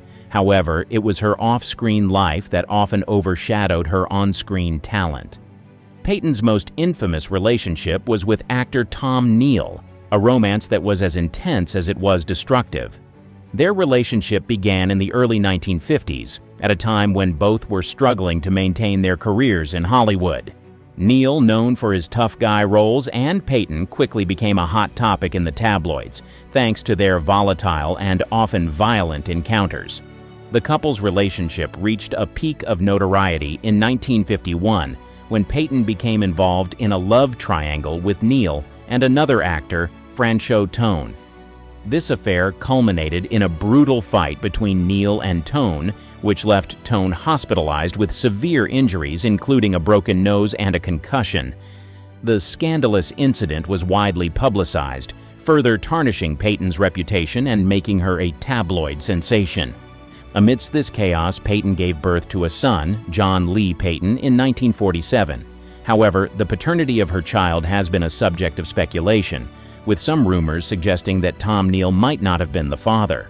Regardless, John Lee Peyton's early years were undoubtedly impacted by his mother's tumultuous lifestyle.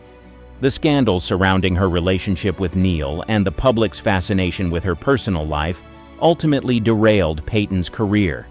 She found herself blacklisted in Hollywood, struggling to find work and sinking deeper into a life marked by alcohol and drug abuse.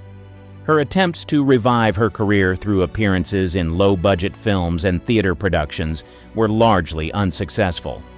Peyton's life continued to spiral out of control as she faced financial ruin and numerous legal troubles. Her once glamorous life in Hollywood was reduced to a series of tragic events, leading to her untimely death in 1967 at the age of 39. Despite her brief moment of stardom, Barbara Peyton is often remembered more for her personal scandals and tragic downfall than for her contributions to film. Robert Walker Jr., product of forbidden love. Jennifer Jones, an Academy Award-winning actress known for her ethereal beauty and compelling performances, had a personal life as dramatic as any of her on-screen roles. Born Phyllis Lee Isley on March 2, 1919, in Tulsa, Oklahoma, she adopted the stage name Jennifer Jones early in her career. Her rise to fame was swift, but her personal life was marked by passionate and often tumultuous relationships. Jones's first marriage was to actor Robert Walker, whom she met while studying at the American Academy of Dramatic Arts in New York. The couple married in 1939 and had two sons, Robert Walker Jr. and Michael Walker. However, Jones's burgeoning career soon took center stage, and her professional ambitions began to strain their relationship. In 1941, Jones's life took a dramatic turn when she was discovered by the legendary producer David O. Selznick. Selznick, captivated by her talent and beauty, signed her to a personal contract and began grooming her for stardom. This professional relationship quickly evolved into a personal one, despite Selznick being married at the time. Jones's affair with Selznick led to the breakdown of her marriage to Robert Walker. The couple divorced in 1945, and Jones's relationship with Selznick became increasingly public. Jones and Selznick married in 1949, and their union was one of Hollywood's most talked-about pairings. Under Selznick's guidance, Jones delivered some of her most memorable performances, including her Oscar-winning role in The Song of Bernadette, 1943. However, her personal life continued to be tumultuous. Despite her marriage to Selznick, rumors persisted about Jones's lingering connection to her ex-husband Robert Walker, who struggled with alcoholism and depression following their divorce. Tragically, Walker died in 1951, leaving behind their two sons. Jones's son, Robert Walker Jr., followed in his parents' footsteps, pursuing a career in acting. He found success in both film and television, appearing in notable productions such as Star Trek and Easy Rider. His career, while not as high profile as his parents, established him as a respected actor in his own right. The relationship between Jennifer Jones and David O. Selznick remained a significant part of her life until Selznick's death in 1965. Jones, deeply affected by his passing, gradually retreated from the public eye. Her later years were marked by a few sporadic acting roles and a focus on mental health advocacy, driven by the tragedies she experienced within her family. Jennifer Jones's life was a tapestry of intense love affairs, personal tragedies, and professional triumphs. Her legacy in Hollywood is one of enduring talent and the complex interplay between her personal and professional worlds. Patricia Lake, daughter or niece? Marion Davies, born Marion Cecilia Duras on January 3, 1897, emerged as a luminous figure in the world of silent and early sound cinema. She captivated audiences with her comedic brilliance and dramatic flair. Initially stepping into the film industry with the help of her sister, who was also an actress, Davies quickly made a name for herself. Her talent and beauty secured her leading roles, making her one of Hollywood's most beloved stars during the 1920s and 1930s. Beyond her cinematic accomplishments, Davies is perhaps most famously known for her long-term romantic involvement with William Randolph Hearst, the influential newspaper magnate. Hearst, significantly older and married, fell deeply in love with Davies. Despite his marital status, Hearst's fascination with her was undeniable, and he became her greatest benefactor. He utilized his vast resources to promote her career, ensuring she starred in high-profile films produced through his company, Cosmopolitan Productions. Movies like Show People, 1928, and The Patsy, 1928, showcased her talent, solidifying her place in Hollywood's golden era. Their relationship, however, was not without its controversies. The public and media were often fixated on their romance, given Hearst's existing marriage. Amidst the glitz and glamour of their lives, a shadow of speculation loomed, particularly surrounding the true parentage of Patricia Lake. Patricia Lake was publicly known as the niece of Marion Davies. However, whispers and rumors suggested a different story. It was speculated that Patricia was, in fact, the biological daughter of Marion Davies and William Randolph Hearst. This claim stemmed from the striking resemblance Patricia bore to both Davies and Hearst, and the close, almost parental bond they shared with her. Despite these rumors, Marion Davies consistently maintained that Patricia was her sister's daughter, and, thus, her niece. This assertion was upheld throughout Davies' life, and she never publicly wavered from this narrative. The secrecy and mystery surrounding Patricia's true parentage added an enigmatic layer to Davies' already fascinating life story. In the glamorous yet scandal-prone world of Hollywood's golden age, the story of Marion Davies and Patricia Lake remains one of the most intriguing. It reflects the complex interplay of love, power, and secrecy that defined the lives of many Hollywood icons. While the true nature of their relationship may never be fully uncovered, the bond between Marion Davies and Patricia Lake continues to captivate and intrigue those who delve into the history of Hollywood's golden era.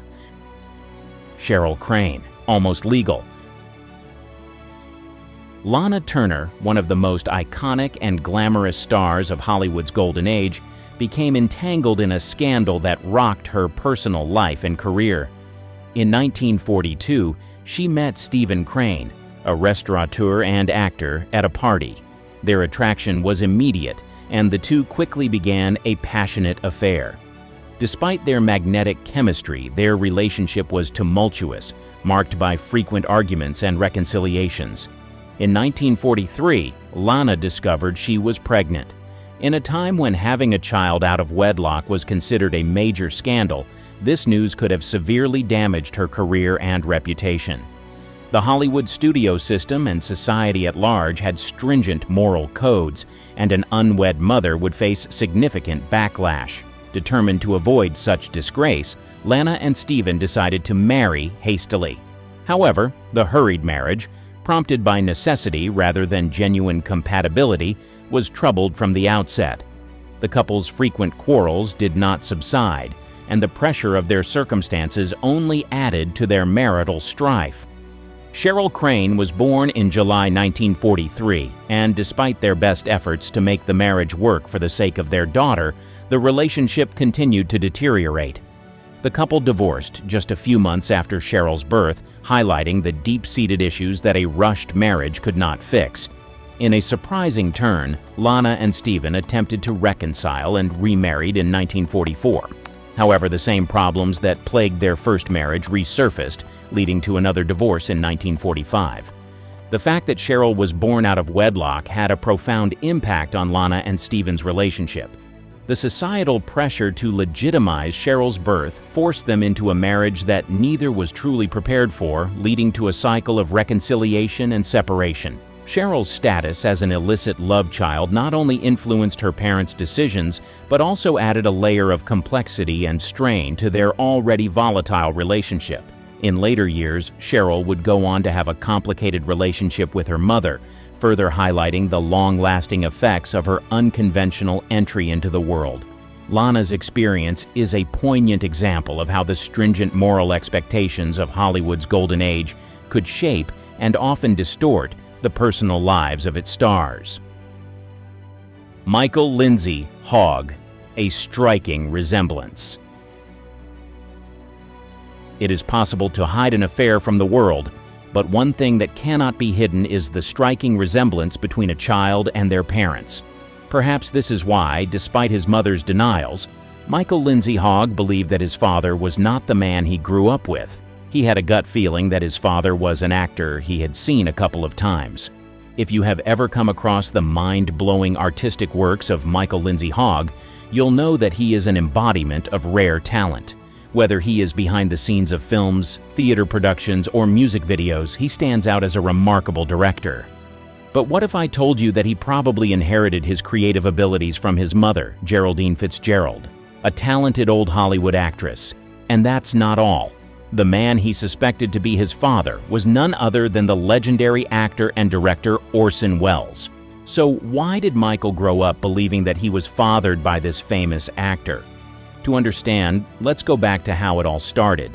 In the 1930s, Michael's mother, Geraldine Fitzgerald, was a well-known actress who captivated audiences with her roles in films like Dark Victory and Poltergeist.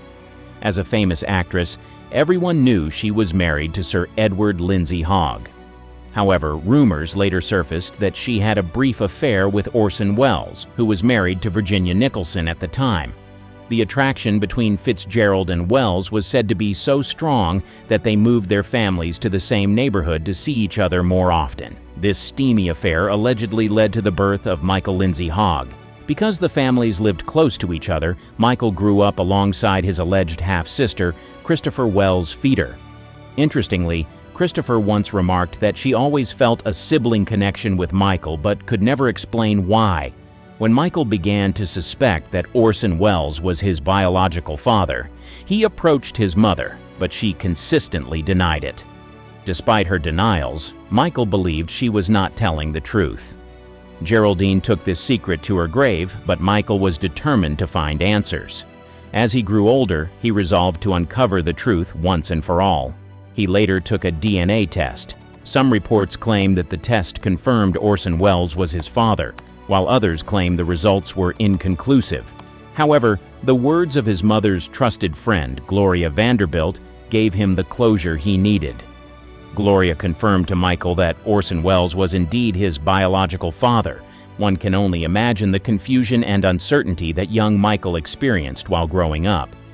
It is reassuring to know that he eventually found some closure about his parentage. Despite a tumultuous past and complicated parentage, Michael has grown to be a talented man. Michael Lindsay Hogg is not like any other director. You name it, he's done it. Film, TV, music videos. Remember the Beatles' rooftop concert in Let It Be? Michael captured that magic. He also directed iconic Beatles promo videos for Hey Jude and Revolution. But it's not just the Beatles he's worked with. He's rocked with the Rolling Stones and jammed with Elton John, directing some seriously cool music videos. On the small screen, he has dipped his toes into classics like Brideshead Revisited and brought a touch of class to The Equalizer. And let's not forget his work in film, from the intriguingly titled Nasty Habits to the suspenseful The Sound of Murder. He's like the ultimate directorial all-rounder, spinning his magic across the entertainment universe for decades. Judy Lewis, The Secret Child. Judy Lewis's life began amidst one of Hollywood's most closely guarded secrets, involving two of its brightest stars, Loretta Young and Clark Gable. Born Judith Young in 1935, Judy Lewis would later become known for her resilience in the face of a complicated and deeply private family history. Loretta Young, a rising star known for her beauty and talent, was already an established actress when she and Clark Gable starred together in the 1935 film The Call of the Wild. During filming in 1934, Young and Gable embarked on a passionate affair. Their relationship was kept hidden from the public eye and meticulously shielded by Hollywood studios, which were keen to maintain the pristine images of their stars. The affair took a dramatic turn when Loretta Young discovered she was pregnant. In an era of strict moral codes and powerful studio control, the revelation of her pregnancy posed a significant threat to both her career and personal reputation. To avoid scandal and protect her career, Young retreated to Europe under the guise of a vacation, where she gave birth to Judy Lewis on November 6, 1935. Upon returning to the United States, Loretta Young faced the daunting task of concealing the truth about Judy's parentage. To the public, and even to Judy herself for many years, Young presented Judy as her adopted daughter, going to great lengths to ensure the secret remained hidden. Judy's true parentage as the biological daughter of Loretta Young and Clark Gable was not publicly acknowledged until much later in her life. Judy Lewis grew up navigating the complexities of her unconventional family dynamic.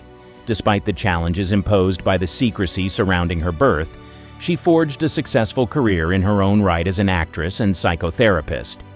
Her journey to uncover the truth about her parentage and reconcile her identity with her Hollywood lineage became a poignant testament to the personal sacrifices and hidden truths of Hollywood's golden age. Tina Sinatra, The Secret of a Legend. Tina Sinatra's life unfolds as a poignant tale of love, secrecy, and eventual acceptance within one of Hollywood's most iconic families. Born on June 20, 1948, Tina's origins trace back to a passionate yet illicit affair between her mother, actress Ava Gardner, and the legendary singer Frank Sinatra. At the time of Tina's birth, Frank Sinatra was married to his first wife, Nancy Barbato Sinatra. However, fate intervened as Sinatra crossed paths with Ava Gardner during his work, leading to an immediate and intense connection. The affair between Frank Sinatra and Ava Gardner quickly became one of the most publicized scandals of the era.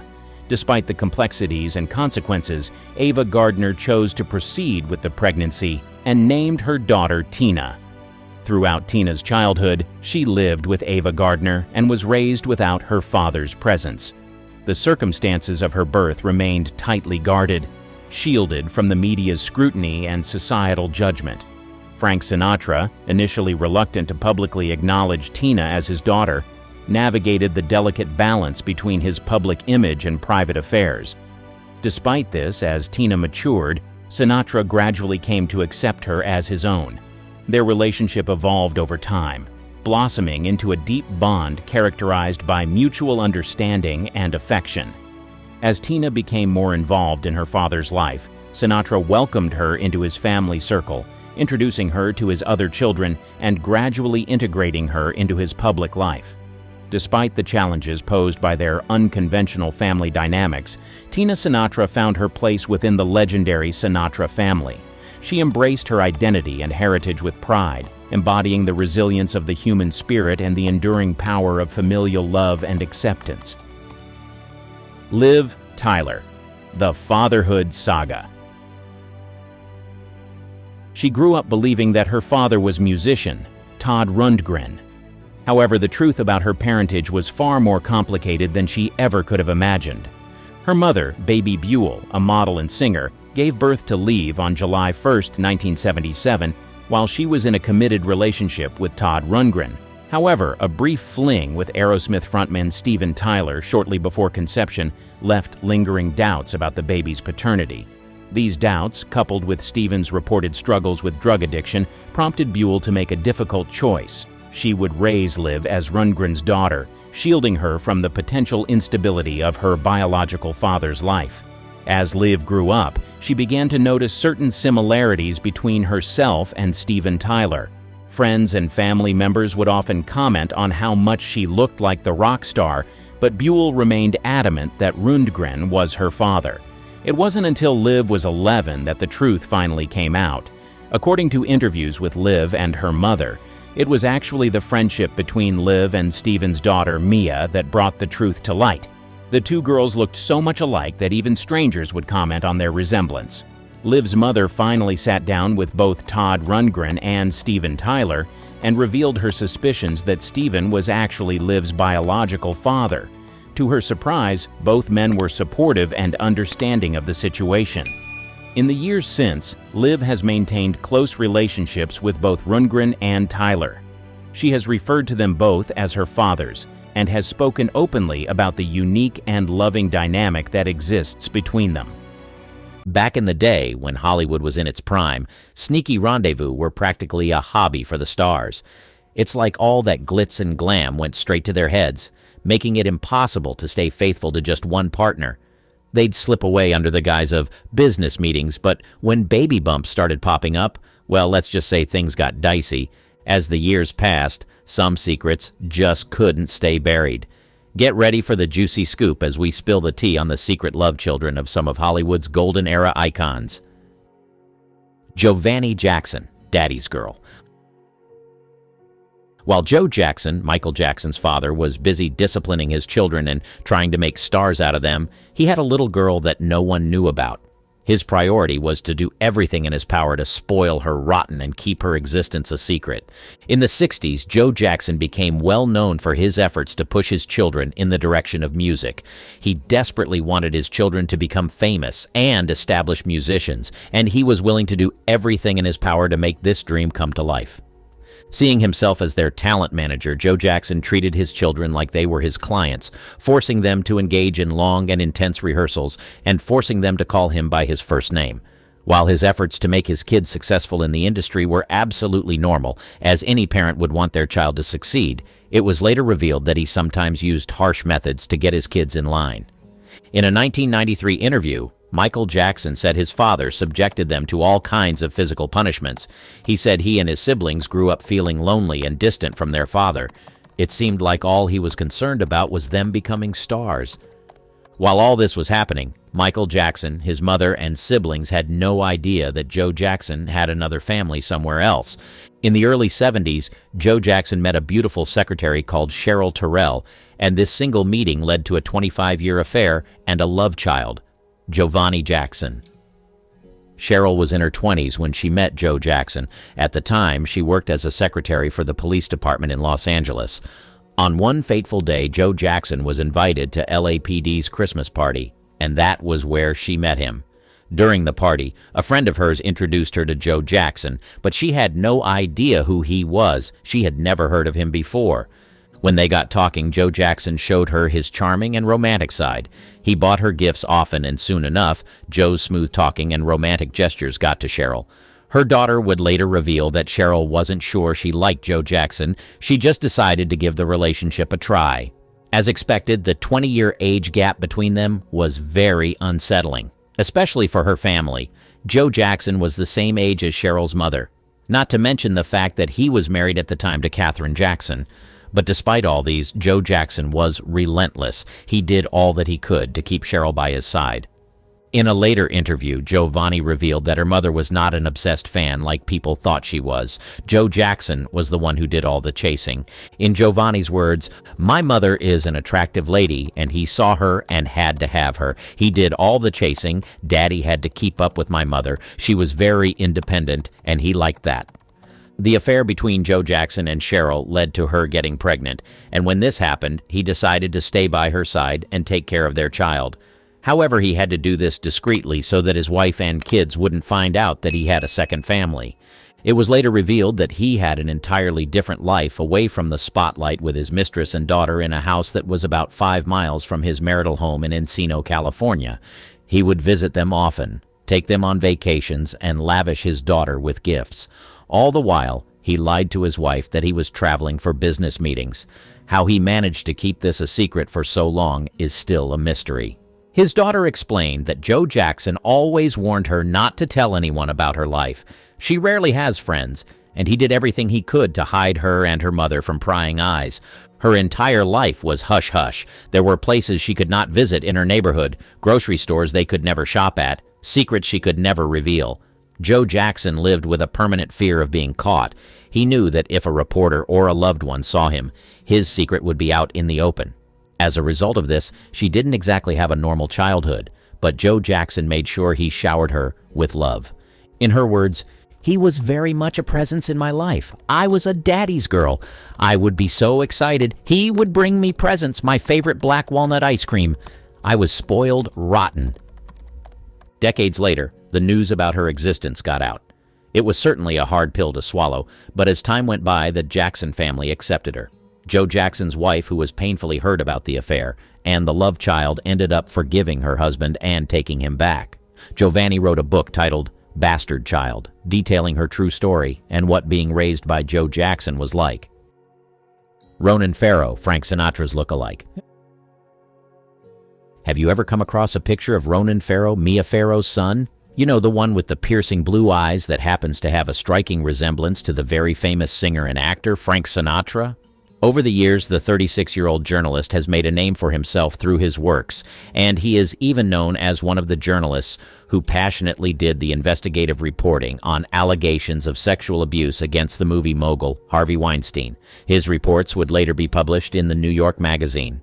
Now, while this young man is clearly passionate about what he does for a living, the suspicions about his alleged paternity have haunted him for the most part of his life. Although he grew up knowing without a shadow of doubt that Woody Allen was his father, the resemblance between him and the legendary singer Frank Sinatra cannot be ignored. The interesting part about this story is that his mother, Mia Farrow, was married to Frank Sinatra several years before she had Ronan. Some people believe that even after their divorce, she kept on having an affair with Frank Sinatra, which resulted in the birth of Ronan in 1987. Some statements she has made have also fueled the suspicions that people have about Ronan's alleged father. In 2013, while speaking to Vanity Fair, Mia Farrow said that she and Frank Sinatra never really split up. This revelation got people wondering whether she kept on having a long affair with Sinatra even after their divorce. The pair met initially on the 20th Century lot in the mid-1960s, and it was like love at first sight. However, Mia Farrow was only 19 years old at the time, and Frank Sinatra was already in his 50s. As expected, their 31-year age gap raised many eyebrows, but they didn't really care. They were too in love to be influenced by the voice of society. 2 years later, they tied the knot at a Las Vegas hotel in 1966. Mia Farrow was 21 years old at the time.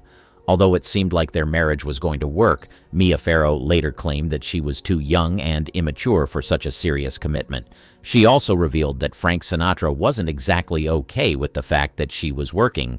He would often tell her this: "I'm a pretty good provider. I can't see why a woman would want to do anything else." Their marriage soon ended in a divorce in 1968, but the pair remained close friends.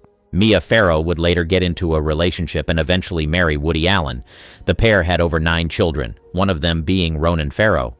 But as he got older, people began to question if Woody Allen was truly his father because of the striking resemblance between him and Frank Sinatra. Although his parents and close family members are convinced that Woody Allen is his father, some people still have their doubts. Despite the suspicions, Ronan Farrow has decided to dismiss the suspicions. He has also vehemently refused to carry out DNA analysis to find out if Frank Sinatra is truly his father. In his words, Woody Allen, legally, ethically, and personally, was absolutely a father in our family. Although Ronan doesn't seem to care much about finding the truth, his mother has made some statements in interviews that suggest that she may have been involved with Frank Sinatra after their divorce. In a 2013 interview, Mia Farrow claimed that Ronan could possibly be the son of Frank Sinatra. Judging by her words, there is a high chance that Ronan is in fact Frank Sinatra's son. Carol Ann, Chaplin's baby.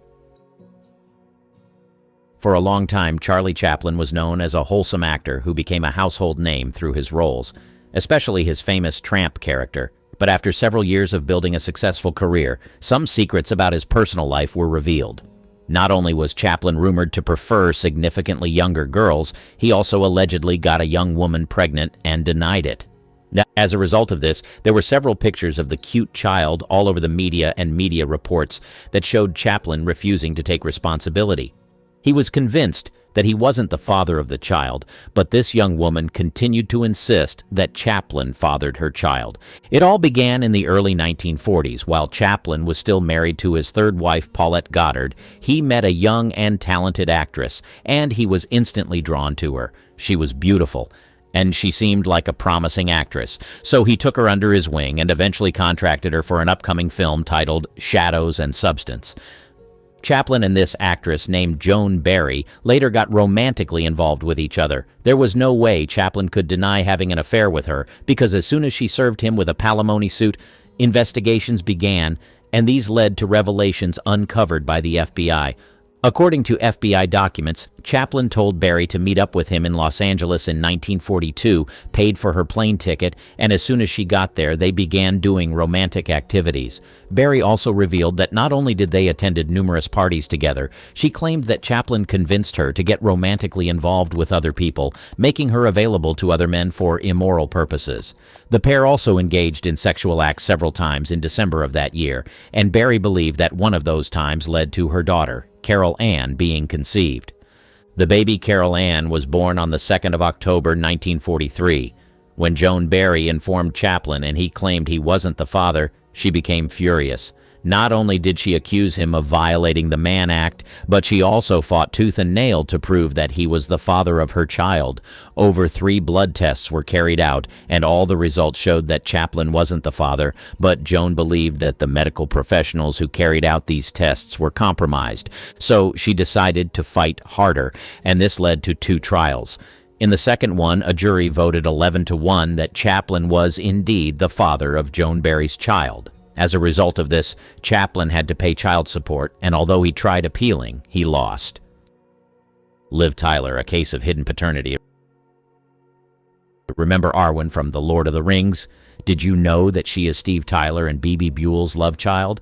Bebe Buell was a model who gained fame in the 1970s for her relationships with rock musicians, notably Todd Rundgren. She moved to New York in 1972 after signing with a modeling agency and became known for her liaisons with various musicians. During this time, she also pursued a music career, recording an EP and forming a band called the B-Sides. She was extremely passionate about music, and she certainly had a thing for musicians. From 1972 to 1979, Buell was in a long-term relationship with Todd Rundgren.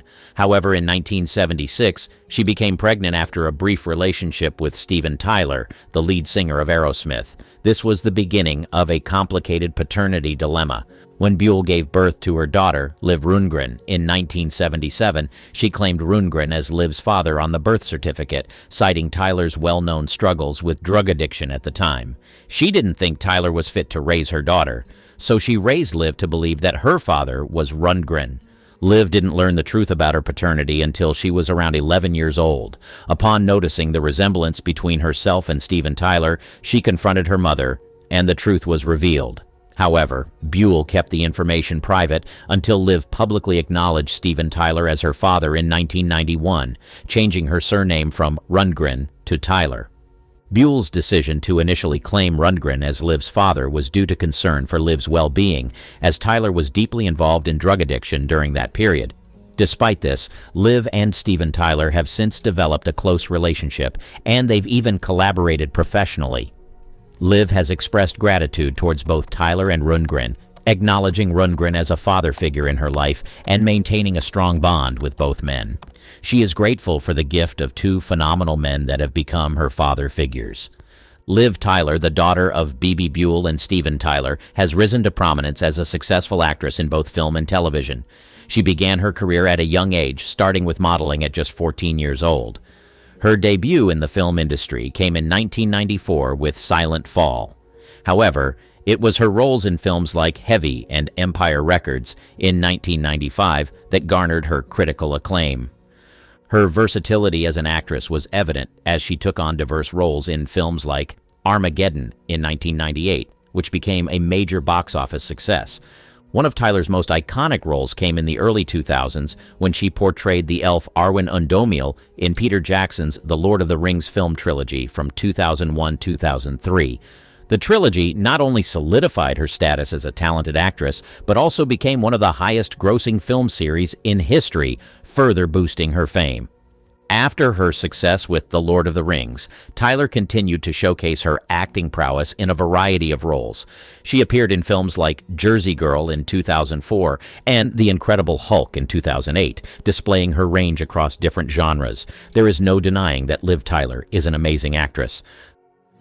Scott Eastwood, the Eastwood legacy. All his life, Scott Eastwood has been determined to make a name for himself, and one of the reasons why he did this was because his father trained him to be a man who can carve his own path.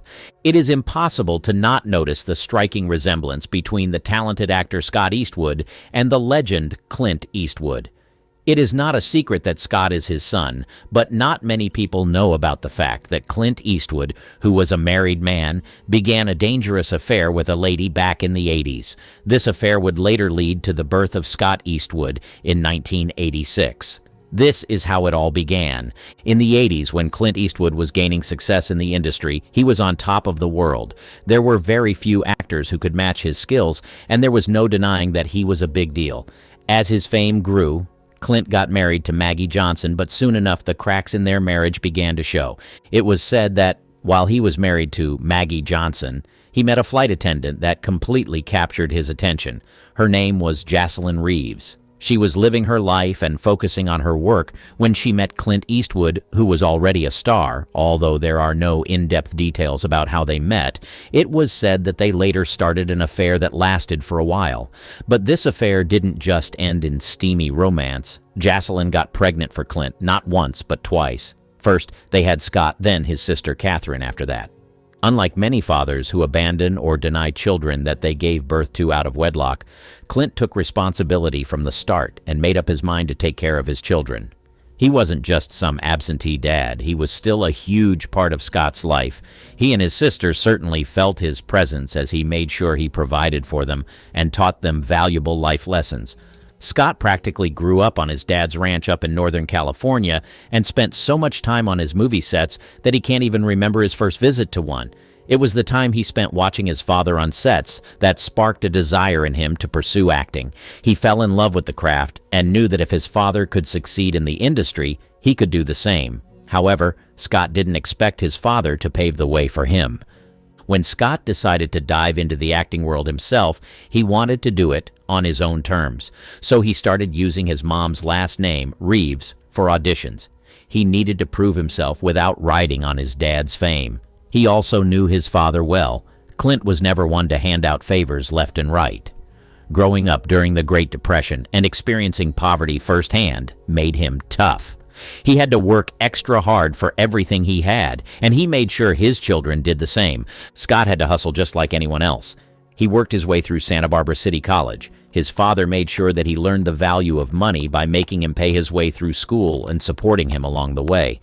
Because Scott started from scratch just like everyone else, he faced the tough early years of his career head-on. To make ends meet, he was slinging drinks at a bar near his home in San Diego by night, and by day he was busy hustling to auditions in LA, hoping he would get a big break. But you know what? All that hard work paid off. Scott carved out his own path in the industry and became a pretty big deal in his own right. He's not just Clint Eastwood's son. He's Scott Eastwood, making a name for himself both on screen and off. Scott has successfully built a solid career, landing significant roles in various genres. He has appeared in action films like Fury alongside Brad Pitt and Shia LaBeouf, as well as in romantic dramas like The Longest Ride. Like his father, Scott takes his work seriously and does not fail to put his best into every role. Scott's commitment to his craft and his willingness to take on diverse roles have contributed to his rising success in Hollywood. He has continued to build his resume with notable projects, including Suicide Squad in 2016 and Pacific Rim Uprising in 2018, among others. Beyond his work in front of the camera, Scott has also ventured into producing and directing. His dedication to storytelling and his willingness to explore different aspects of the industry reflects his passion for filmmaking. He is truly his father's son and feels fulfilled knowing that he built his career by himself. It's amazing how most of these love children grew to become highly successful despite the circumstances of their birth. They didn't let the label of being a love child stop them from achieving their goals and making a name for themselves. Gloria Stewart is remembered for her role in Titanic, cast as the 100-year-old Rose Dawson. I don't think old. It always surprises me when someone says, "You're 87?" And she has received accolades and adoration for that. Wonderful performance in Titanic. Thank you. However, despite all her laurels, her life was far from rosy, I've been offered for scripts, but they just haven't been right. and some of the unsettling things she had to face would leave you with a mix of emotions. Her early life. Gloria Stewart was born Gloria Stewart on July 4, 1910, at 11 p.m. on her family's kitchen table in Santa Monica, California. She was the first child of Alice and Frank Stewart. Stewart's maternal lineage was deeply rooted in California. Her maternal grandmother, Alice Vaughn, was born in Angels Camp in 1854, making Stewart a third-generation Californian. Alice Vaughn's mother, Barilla, had made bold journey from Missouri to California in a covered wagon during the Gold Rush era. Stewart's father, Frank Stewart, hailed from the Dallas, Oregon, and was of Scottish descent.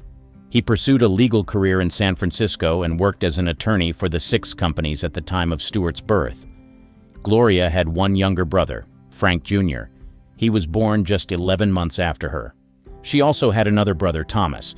He died from spinal meningitis at the age of 3. Growing up, Stewart's religious experiences were varied. She attended a Church of Christ with her mother and later a Catholic school. Her father, originally a Presbyterian, converted to Christian Science during her childhood. A significant turning point came when her father died from an infection caused by a minor automobile accident. At the tender age of 9, Stewart found herself expelled from grade school for kicking her teacher, an incident she later justified by saying, to be honest, she deserved it. Faced with the challenge of raising 2 small children alone, Stewart's mother married local businessman Fred J. Finch.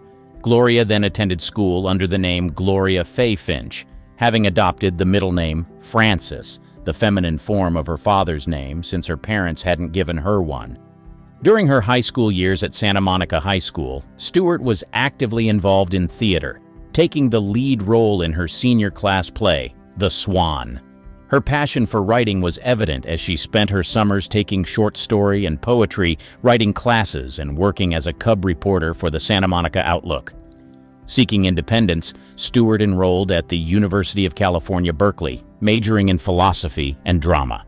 She thrived in the college environment, participating in plays, contributing to the campus literary journal, Occident, and even posing as an artist's model. It was during her time at Berkeley that she began signing her name as Gloria Stewart. Stewart's political awakening also began at Berkeley. Although she was interested in joining the Young Communist League, membership was restricted to those over 18, and she was too young. Her friendship with muckraker Lincoln Steffens further deepened her understanding of social injustices, preparing her to advocate for liberal causes in Hollywood. In June 1930, at the end of her junior year, Stewart married Blair Gordon Newell, a young sculptor apprenticing with Ralph Stackpole on the San Francisco Stock Exchange building facade. The couple moved to Carmel by the Sea, a vibrant artistic community that included notable figures like Ansel Adams, Edward Weston, Robinson Jeffers, and Lincoln Steffens. In Carmel, Stewart immersed herself in the local art scene, performing at the Theater of the Golden Bough and working for the Carmelite newspaper. She also made hand-sewn aprons, patchwork pillows, and tea linens, sold dried flower bouquets at a tea shop, and worked as a waitress.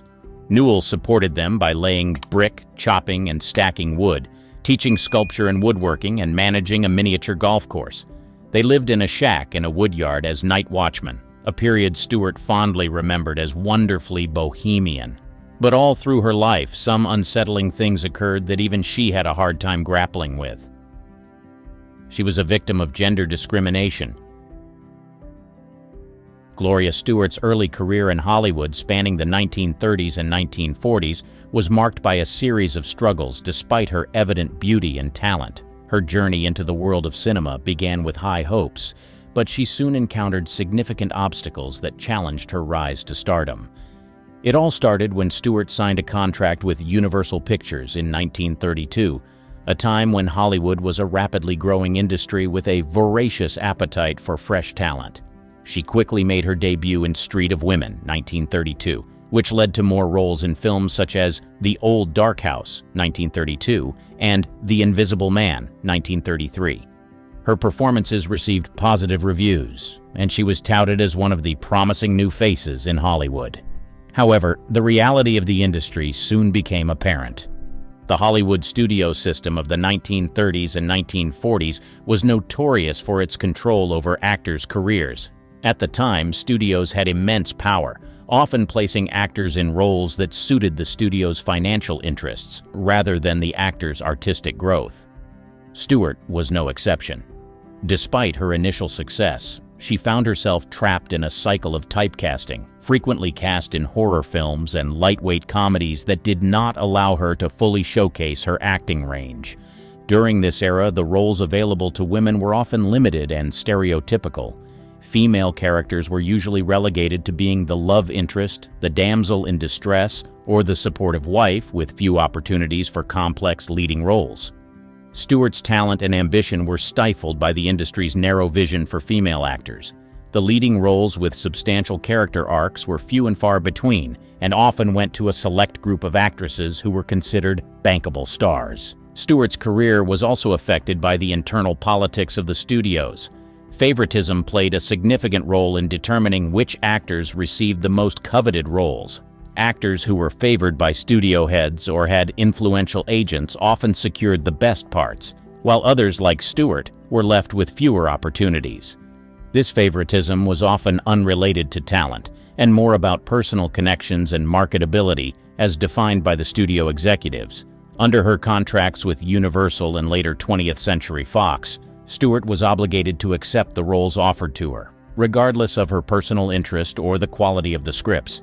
This led to her appearing in numerous B-movies and films that did little to advance her career. Her frustration with the lack of meaningful roles grew, and the repetitive nature of the parts she was offered led to a sense of professional stagnation. To combat this stagnation, Stewart made several attempts to break free from the cycle. She lobbied for more diverse and challenging roles and even took the bold step of refusing certain parts. However, such refusals often resulted in suspensions without pay, further complicating her career. In a few instances, she did manage to land more substantial roles, but these were exceptions rather than the norm. The struggles Gloria Stewart faced in the early part of her career had a lasting impact on her trajectory in Hollywood. While she did build a respectable body of work, the lack of consistent, high-quality roles meant that she never quite reached the heights that her talent warranted. The frustrations and limitations imposed by the studio system and the industry's gender biases contributed to her decision to retire from acting in the late 1940s. She faced serious health challenges. Gloria Stewart faced several significant health challenges throughout her life, most notably battling breast cancer twice. Her first encounter with the disease occurred in her 50s. At that time, she was making efforts to re-establish her career and engage in her artistic pursuits. The diagnosis came as a severe blow, necessitating surgery and extensive treatment, which included radiation therapy. This period was marked by physical pain and emotional strain as she navigated the painful process of recovery while trying to maintain her professional and personal life. Her second battle with breast cancer occurred in her 80s. This recurrence required another round of surgery and even more extensive treatment. The physical toll was immense, especially given her advanced age. Despite the challenges, Stewart demonstrated remarkable resilience. She underwent the necessary medical procedures, which included another surgery and a rigorous treatment regimen. Throughout these ordeals, Stewart maintained a determined and optimistic outlook. Her ability to confront such severe health issues twice in her life was a testament to her inner strength. Even after these significant health setbacks, she continued to work and pursue her passions. Her return to the spotlight with her acclaimed role in Titanic 1997, exemplified her enduring spirit and determination to overcome the challenges posed by her health. She took an involuntary hiatus. Gloria Stewart decided on an involuntary retirement from acting in the late 1940s, a decision driven largely by the lack of substantial roles available for women of her age. This marked the beginning of a nearly 30-year hiatus from the film industry, during which her once promising career appeared to have ended prematurely. The late 1940s was a challenging period for many actresses in Hollywood, particularly those who were no longer seen as the ingenue or young leading lady. The studio system, which dominated the industry at the time, had a narrow vision for female roles, often sidelining older actresses in favor of younger talent. Stewart, who had enjoyed a series of roles in the 1930s and early 1940s, found herself increasingly marginalized as she aged. Facing a lack of meaningful and challenging roles, Stewart chose to step away from acting. This decision was not made lightly, as it meant turning her back on a profession she loved. However, the persistent typecasting and limited opportunities left her with little choice. The roles that were available to her were often trivial or relegated her to the background, far from the complex and leading parts she aspired to play. During this hiatus, Stewart did not remain idle. She redirected her creative energies into other pursuits, particularly the arts. She became an accomplished painter and printmaker, and her work was displayed in galleries across the country. Stewart's artistic talents extended beyond acting, and this period allowed her to explore and develop these skills fully. She immersed herself in the art world, gaining recognition for her work and finding a new avenue for her creativity. Despite her success in the art world, Stewart never completely abandoned her love for acting. The 30-year break from the screen, however, meant that an entire generation of filmgoers grew up without seeing her on screen. Her absence from Hollywood during these years could have meant that she faded into obscurity, remembered only by dedicated fans of classic cinema. Her return to acting was as remarkable as it was unexpected. In the late 1970s, she began to take on small roles in television and film, gradually re-establishing her presence in the industry. The pinnacle of her comeback came with her casting as the elderly Rose Dawson Calvert in James Cameron's 1997 film Titanic. This role brought her widespread acclaim and introduced her to a new generation of viewers. Stewart's performance earned her an Academy Award nomination for Best Supporting Actress, making her the oldest nominee in that category at the time. She struggled with the loss of her husband. Gloria Stewart experienced profound personal tragedy with the death of her husband, Arthur Sheikman, in 1978. This loss was a significant emotional blow, deeply affecting her and adding to the emotional challenges she faced in her later years. Arthur Sheikman was not just her husband, but also a close confidant and partner in life. A respected writer and producer, Sheikman had a successful career in Hollywood, contributing to numerous films and stage productions. His work often brought him into collaboration with some of the industry's biggest names, and his relationship with Stewart was one of mutual respect and admiration. Their marriage, which lasted over 4 decades, was built on a foundation of shared experiences and mutual support. When Sheikman passed away, Stewart was left to navigate the profound void his absence created. The grief from this loss was overwhelming, and it marked a period of deep sorrow and adjustment. Stewart had to cope with the day-to-day reality of living without the person who had been her companion and emotional anchor for so many years.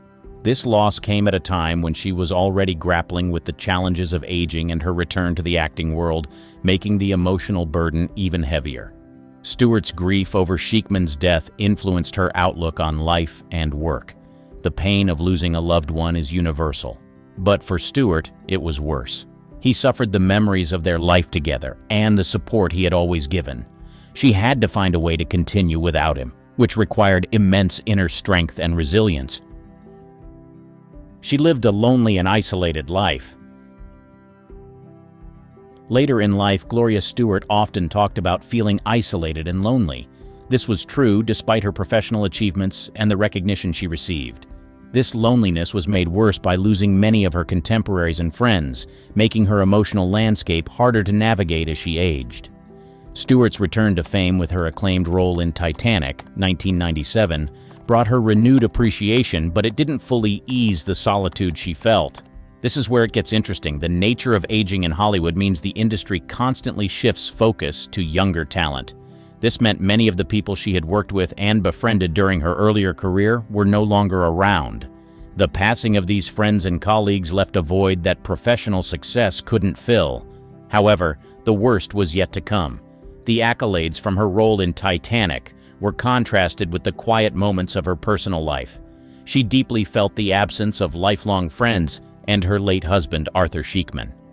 Stewart's reflections during this time reveal a deep truth about the human condition. Job success and public recognition don't always lead to personal happiness or friendship. Her later years were marked by many reflective moments where she acknowledged the changing dynamics of her social circles. As a centenarian, she outlived many of her peers, which made her feelings of isolation even stronger. Despite having a family and new generations of admirers, the connections and shared experiences with those from her formative years in Hollywood were irreplaceable. But that's not all. In interviews, Stewart openly discussed these feelings. He gave insight into the complexities of aging as a public figure. Her honesty about her loneliness resonated with many, shedding light on the often unseen emotional struggles that come with a long life, even one filled with significant achievements. Her story shows that even with fame and success, personal fulfillment can remain elusive. Her financial struggles. Despite Gloria Stewart's success in Hollywood during the 1930s and early 1940s, her later years were marred by significant financial struggles. Even though she earned a comfortable income during her early years, Stewart faced several challenges that led to financial instability later in life. One of the main reasons for Stewart's financial difficulties was the mismanagement of her earnings and investments. Like many actors of her generation, she trusted financial advisors and managers who didn't always make decisions that were in her best interest. Poor investment choices and financial mismanagement eroded much of the wealth she had accumulated during her earlier career. However, this was only the beginning. It left her in a precarious financial situation, struggling to maintain her standard of living and meet her financial obligations. The stress of financial instability weighed heavily on Stewart. It affected both her personal and work life. It forced her to keep working into her later years when she might have preferred to retire. Titanic overshadowed her entire career. While Gloria Stewart's role in Titanic brought her renewed fame late in life, it also cast a shadow over many of her earlier achievements in classic Hollywood. Stewart had a rich and varied career during cinema's golden age, appearing in numerous films that showcased her talent and versatility. But the focus was on her role as the elderly Rose Dawson Calvert in James Cameron's blockbuster. It often overshadowed her earlier contributions. You see, Stewart was proud of her work in classic Hollywood films such as The Invisible Man, 1933, The Old Dark House in 1932, and Rebecca of Sunnybrook Farm, 1938, among others. These roles not only displayed her acting prowess, but also contributed to the cultural tapestry of their time. She adeptly navigated various genres and characters, leaving a lasting impression on audiences and critics alike. However, the success of Titanic catapulted Stewart back into the spotlight in a way that eclipsed much of her previous work. While grateful for the recognition and acclaim the role brought her, she often lamented how it seemed to define her career for a new generation of viewers who were unaware of her earlier accomplishments. The public perception of her as Rose Dawson Calvert sometimes overshadowed her extensive body of work from Hollywood's golden era. But that's not all. This overshadowing was not just a matter of public perception, but also affected how Stewart's legacy was remembered and celebrated. She contributed to classic cinema, but discussions about her career often focused on Titanic and its impact rather than her earlier achievements. For Stewart, who valued the breadth and depth of her career, this shift in focus could be bittersweet. She was typecast for horror films. Early in her career, Gloria Stewart found herself frequently typecast in horror films and B-movies. This trend significantly limited her ability to show her full range as an actress, becoming a source of frustration for her ambitions in Hollywood. During the 1930s, when Stewart was establishing herself, the film industry often categorized actors based on their appearance and initial roles. Stewart's delicate beauty and expressive eyes led casting directors to put her in roles that used these traits. They cast her in thrillers, horror films, or low-budget productions. While these roles allowed her to gain experience and exposure, they also confined her within a narrow range of characters. However, the worst was yet to come. For Stewart, who aspired to explore diverse roles and genres, this typecasting proved to be a barrier to achieving her full potential. She sought opportunities to showcase her versatility and depth, yet the industry's preference for casting her in similar roles limited her chances to expand her repertoire. The frustration of being typecast was compounded by Stewart's desire to challenge herself artistically and tackle more complex characters. Despite her efforts to diversify her roles and demonstrate her acting range, she often found herself pigeonholed into roles that did not fully utilize her talents. But she fought hard to break out. Overcoming typecasting required perseverance and strategic choices. Stewart actively sought out opportunities to break free from the horror genre and pursue roles that showcased her dramatic skills and emotional depth. Her persistence eventually led to more varied roles in prestigious productions, but the early years of typecasting left a lasting impact on her career trajectory. What happened next was a fruitful yield of her efforts. Despite the challenges, Stewart's determination to break free from typecasting paid off. Her later roles allowed her to demonstrate the full breadth of her acting abilities, earning her critical acclaim and a more diverse filmography. Stewart lived to the remarkable age of 100, passing away in 2010. Gloria's legacy is not just that of an actress, but of a woman who continually pursued her passions and embraced each new chapter of her life with enthusiasm and courage. Her story serves as an inspiration, reminding us that it's never too late to find new avenues for our talents and to leave an enduring impact on the world. The stories of lust, love, and secret affairs are nothing new when it comes to Hollywood stars. But the product of some of these affairs, love children, came as a shock to all those involved. Some of the parents denied it as much as they could, but in the end, the truth always prevails. Peter Sellers and Victoria Sellers. As one of the most famous comedic actors of his time, Peter Sellers was a force to reckon with in his time, known for his roles in films like the Pink Panther series and Dr. Strangelove. He was incredibly talented, but his personal life was often chaotic and filled with drama.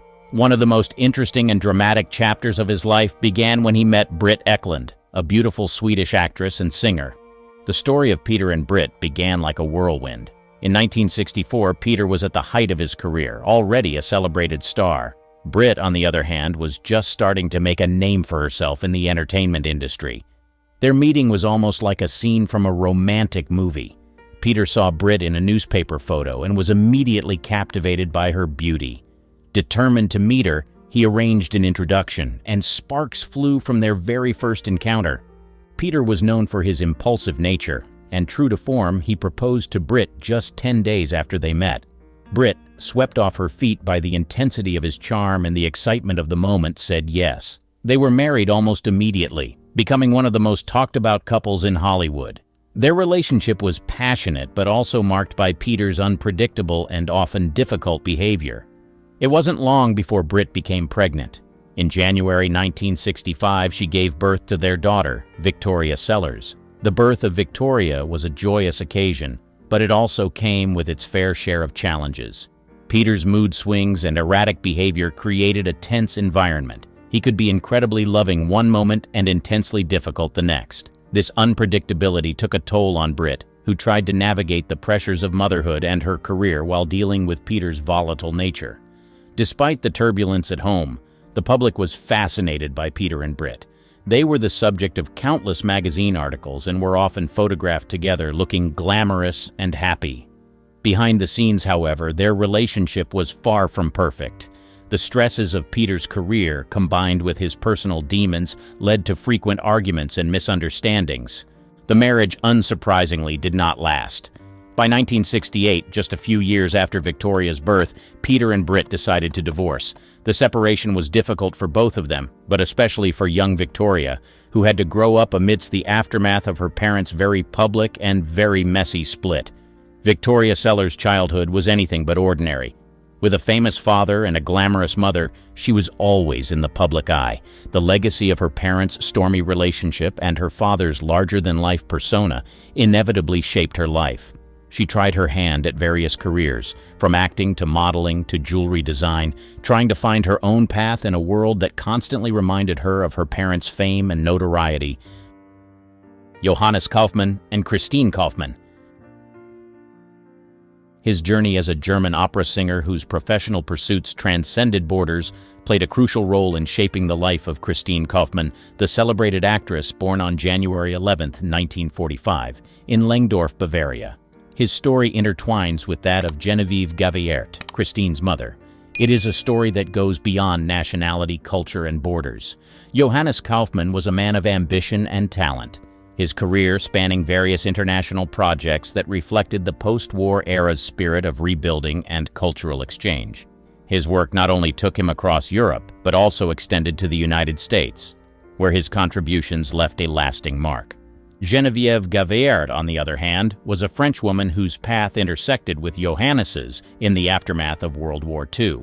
Their meeting, likely influenced by the era's atmosphere of recovery and collaboration, set the stage for a relationship that would bring Christine into the world. Despite not marrying, their connection laid the foundation for Christine's upbringing amidst a backdrop of evolving European dynamics. Christine grew up in Lengdorf. Her mother's French heritage shaped her childhood. It added richness to her cultural upbringing alongside her German roots. The blending of these influences likely instilled in Christine a unique worldview and a sense of nationalism that would later define her career in the international spotlight. Liam Gallagher and Gemma.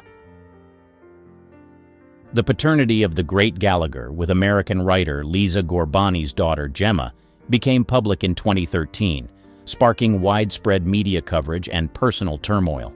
The story began in 2010 when Gallagher, then married to Nicole Appleton, engaged in a brief affair with Gorbani. At the time, Gallagher was a prominent figure in the music industry, known for his work with Oasis and his tumultuous personal life.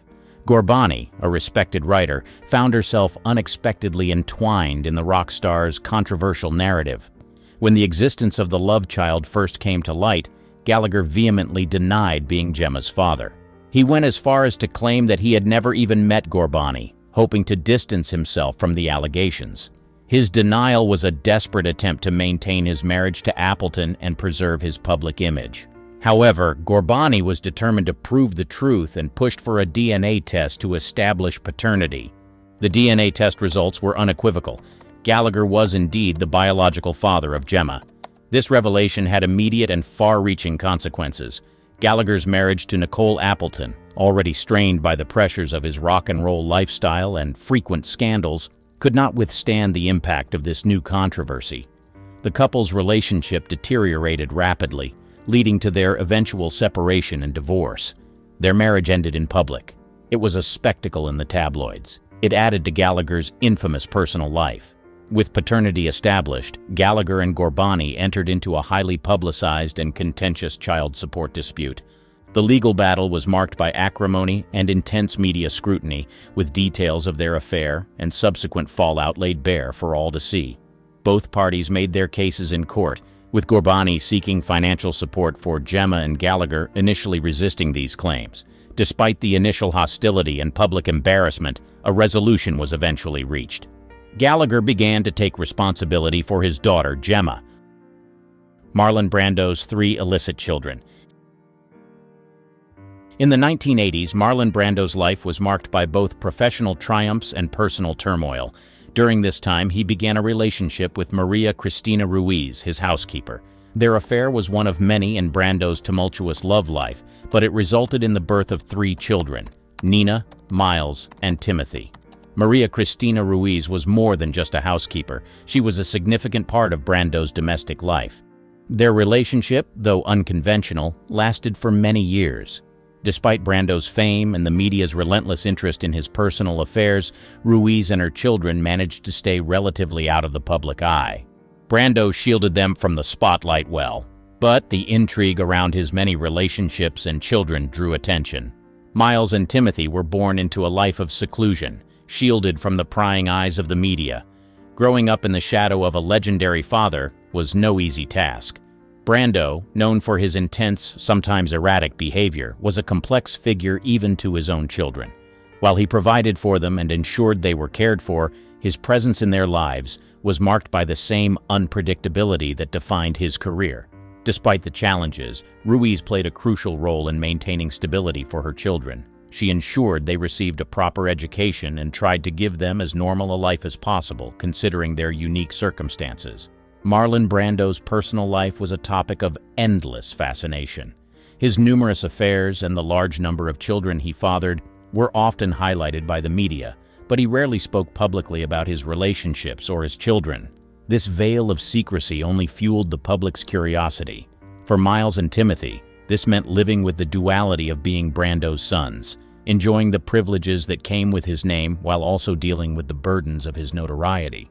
Brando's attempts to keep his private life private meant that Miles and Timothy grew up away from the limelight. Little is known about their early years, as Brando's estate and Ruiz herself have remained tight-lipped about the details. This secrecy has led to much speculation and curiosity. Marlon Brando passed away in 2004, leaving behind a complex legacy and a fractured family. Miles and Timothy, along with their sister Nina, continued to live their lives with a degree of privacy that their father had fought to maintain. Miles and Timothy have chosen lives away from the Hollywood spotlight. Their father's name carries weight, but they have largely avoided the public eye.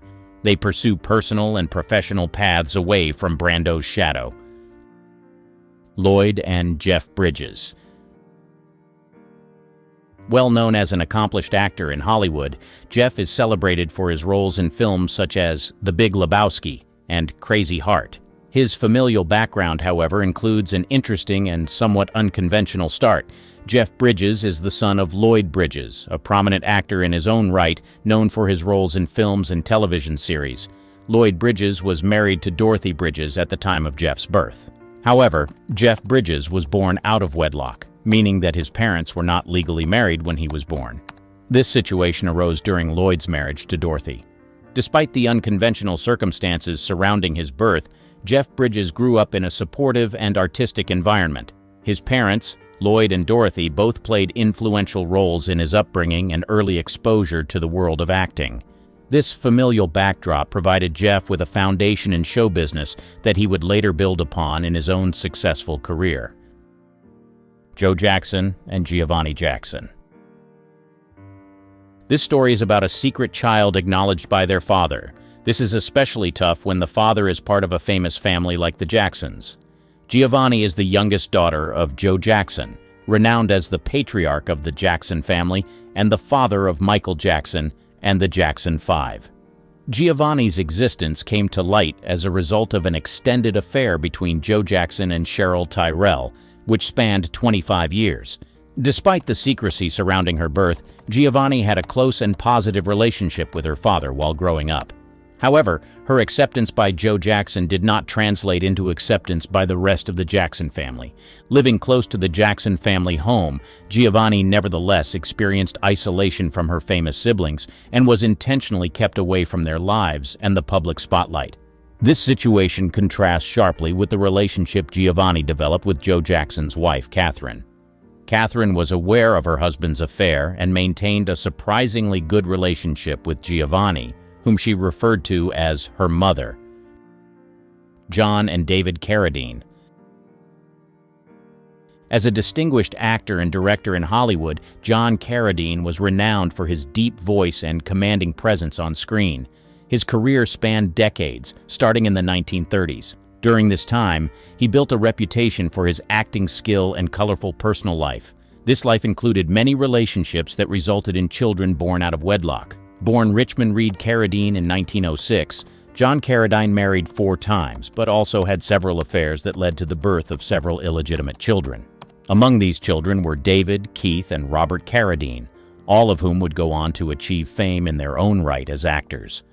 David Carradine, known for his roles in Kung Fu and Kill Bill, was born to Ardinell McCool, one of Carradine's partners. Keith Carradine, who won an Academy Award for Best Original Song, was born to actress Sonia Sorrell. Bobby Brown and his illegitimate children. The iconic singer and entertainer has 7 children from different relationships, each contributing to the colorful tapestry of his personal life. His journey through fatherhood spans decades and has been marked by both joyous moments and profound challenges. Brown's eldest child, Landon, was born on June 22, 1986, to Malika Williams. This marked the beginning of Brown's path as a father, setting the stage for a life that would be deeply intertwined with both professional success and personal turmoil. In the early 1980s, Brown met Kim Ward, with whom he had a relationship that endured for over a decade. From this union, Brown and Ward welcomed two children, La Princia, born in 1989, and Bobby Brown Jr., who tragically passed away in 2020. Their relationship, marked by its on and off nature, came to an end in 1991 under strained circumstances. At the time, Ward discovered she was pregnant just as she learned of Brown's engagement to the legendary singer Whitney Houston. Houston and Brown's union was highly publicized, and despite enduring multiple miscarriages in 1992, 1994, and 1996, they had one child together, Bobby Christina Brown, born in 1993 and tragically passing away in 2015.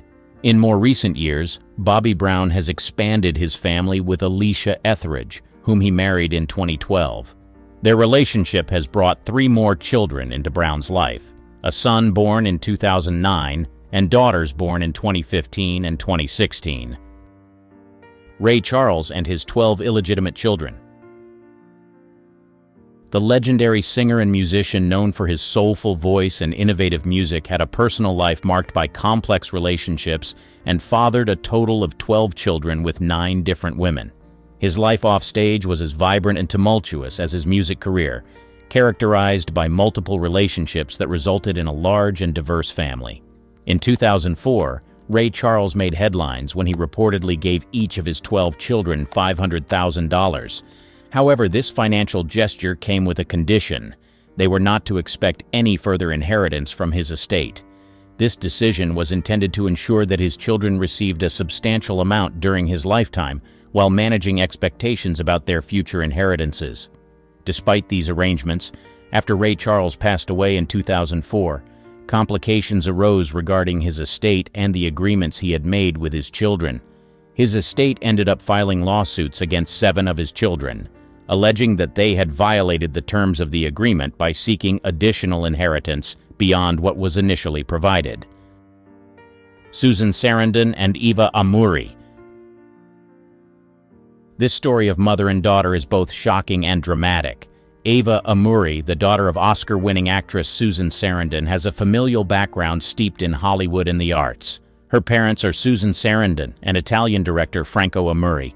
They had a brief romance that led to Eva's birth. Despite the brief nature of their relationship, Eva was raised by her mother, Susan Sarandon, and actor Tim Robbins, who was Susan's longtime partner. Growing up in such a creative and culturally rich environment, Eva Amuri naturally gravitated toward the entertainment industry. She has carved out a career for herself as an actress in television and films, showcasing her talent in various roles. Beyond acting, Eva has also ventured into occasional modeling, utilizing her distinctive looks and family connections to further her career. Eva's journey in Hollywood reflects both the influences of her talented parents and her own determination to establish herself as a respected actress and model. Her upbringing under the guidance of Susan Sarandon and Tim Robbins provided her with a unique perspective on the industry, blending artistic sensibilities with personal growth and professional ambition. Anthony Armstrong and his illegitimate children. Also known as Lord Snowden, Anthony lived a life intertwined with both fame and scandal, particularly in his personal relationships. His reputation was marked by notable affairs that resulted in illegitimate children, adding layers of complexity to his public persona. One of Snowden's most prominent extramarital affairs was with Melanie Cable Alexander, a magazine editor. During his marriage to Lucy Lindsay Hogg, Snowden fathered a son named Jasper William Oliver Cable Alexander in 1998. This relationship sparked significant public and media attention due to Snowden's high-profile status and his marital commitment at the time. In addition to Jasper, Snowden also had an earlier illegitimate child, Polly Fry, born in 1960. Polly's mother was Camilla Fry, who was married to Jeremy Fry at the time of her birth. This affair occurred before Snowden's marriage to HRH Princess Margaret, thus adding to the controversy surrounding his personal life. Jess Yates and Paula Yates. Despite her charismatic personality and turbulent personal life, Paula was initially believed to be the daughter of Jess Yates, a television presenter and producer. However, a shocking revelation later in her life disclosed that her biological father was actually Huey Green, a prominent TV presenter and host of the popular show Opportunity Knocks. The revelation came as a surprise to many, as Paula bore a striking resemblance to Huey Green, which prompted speculation over the years.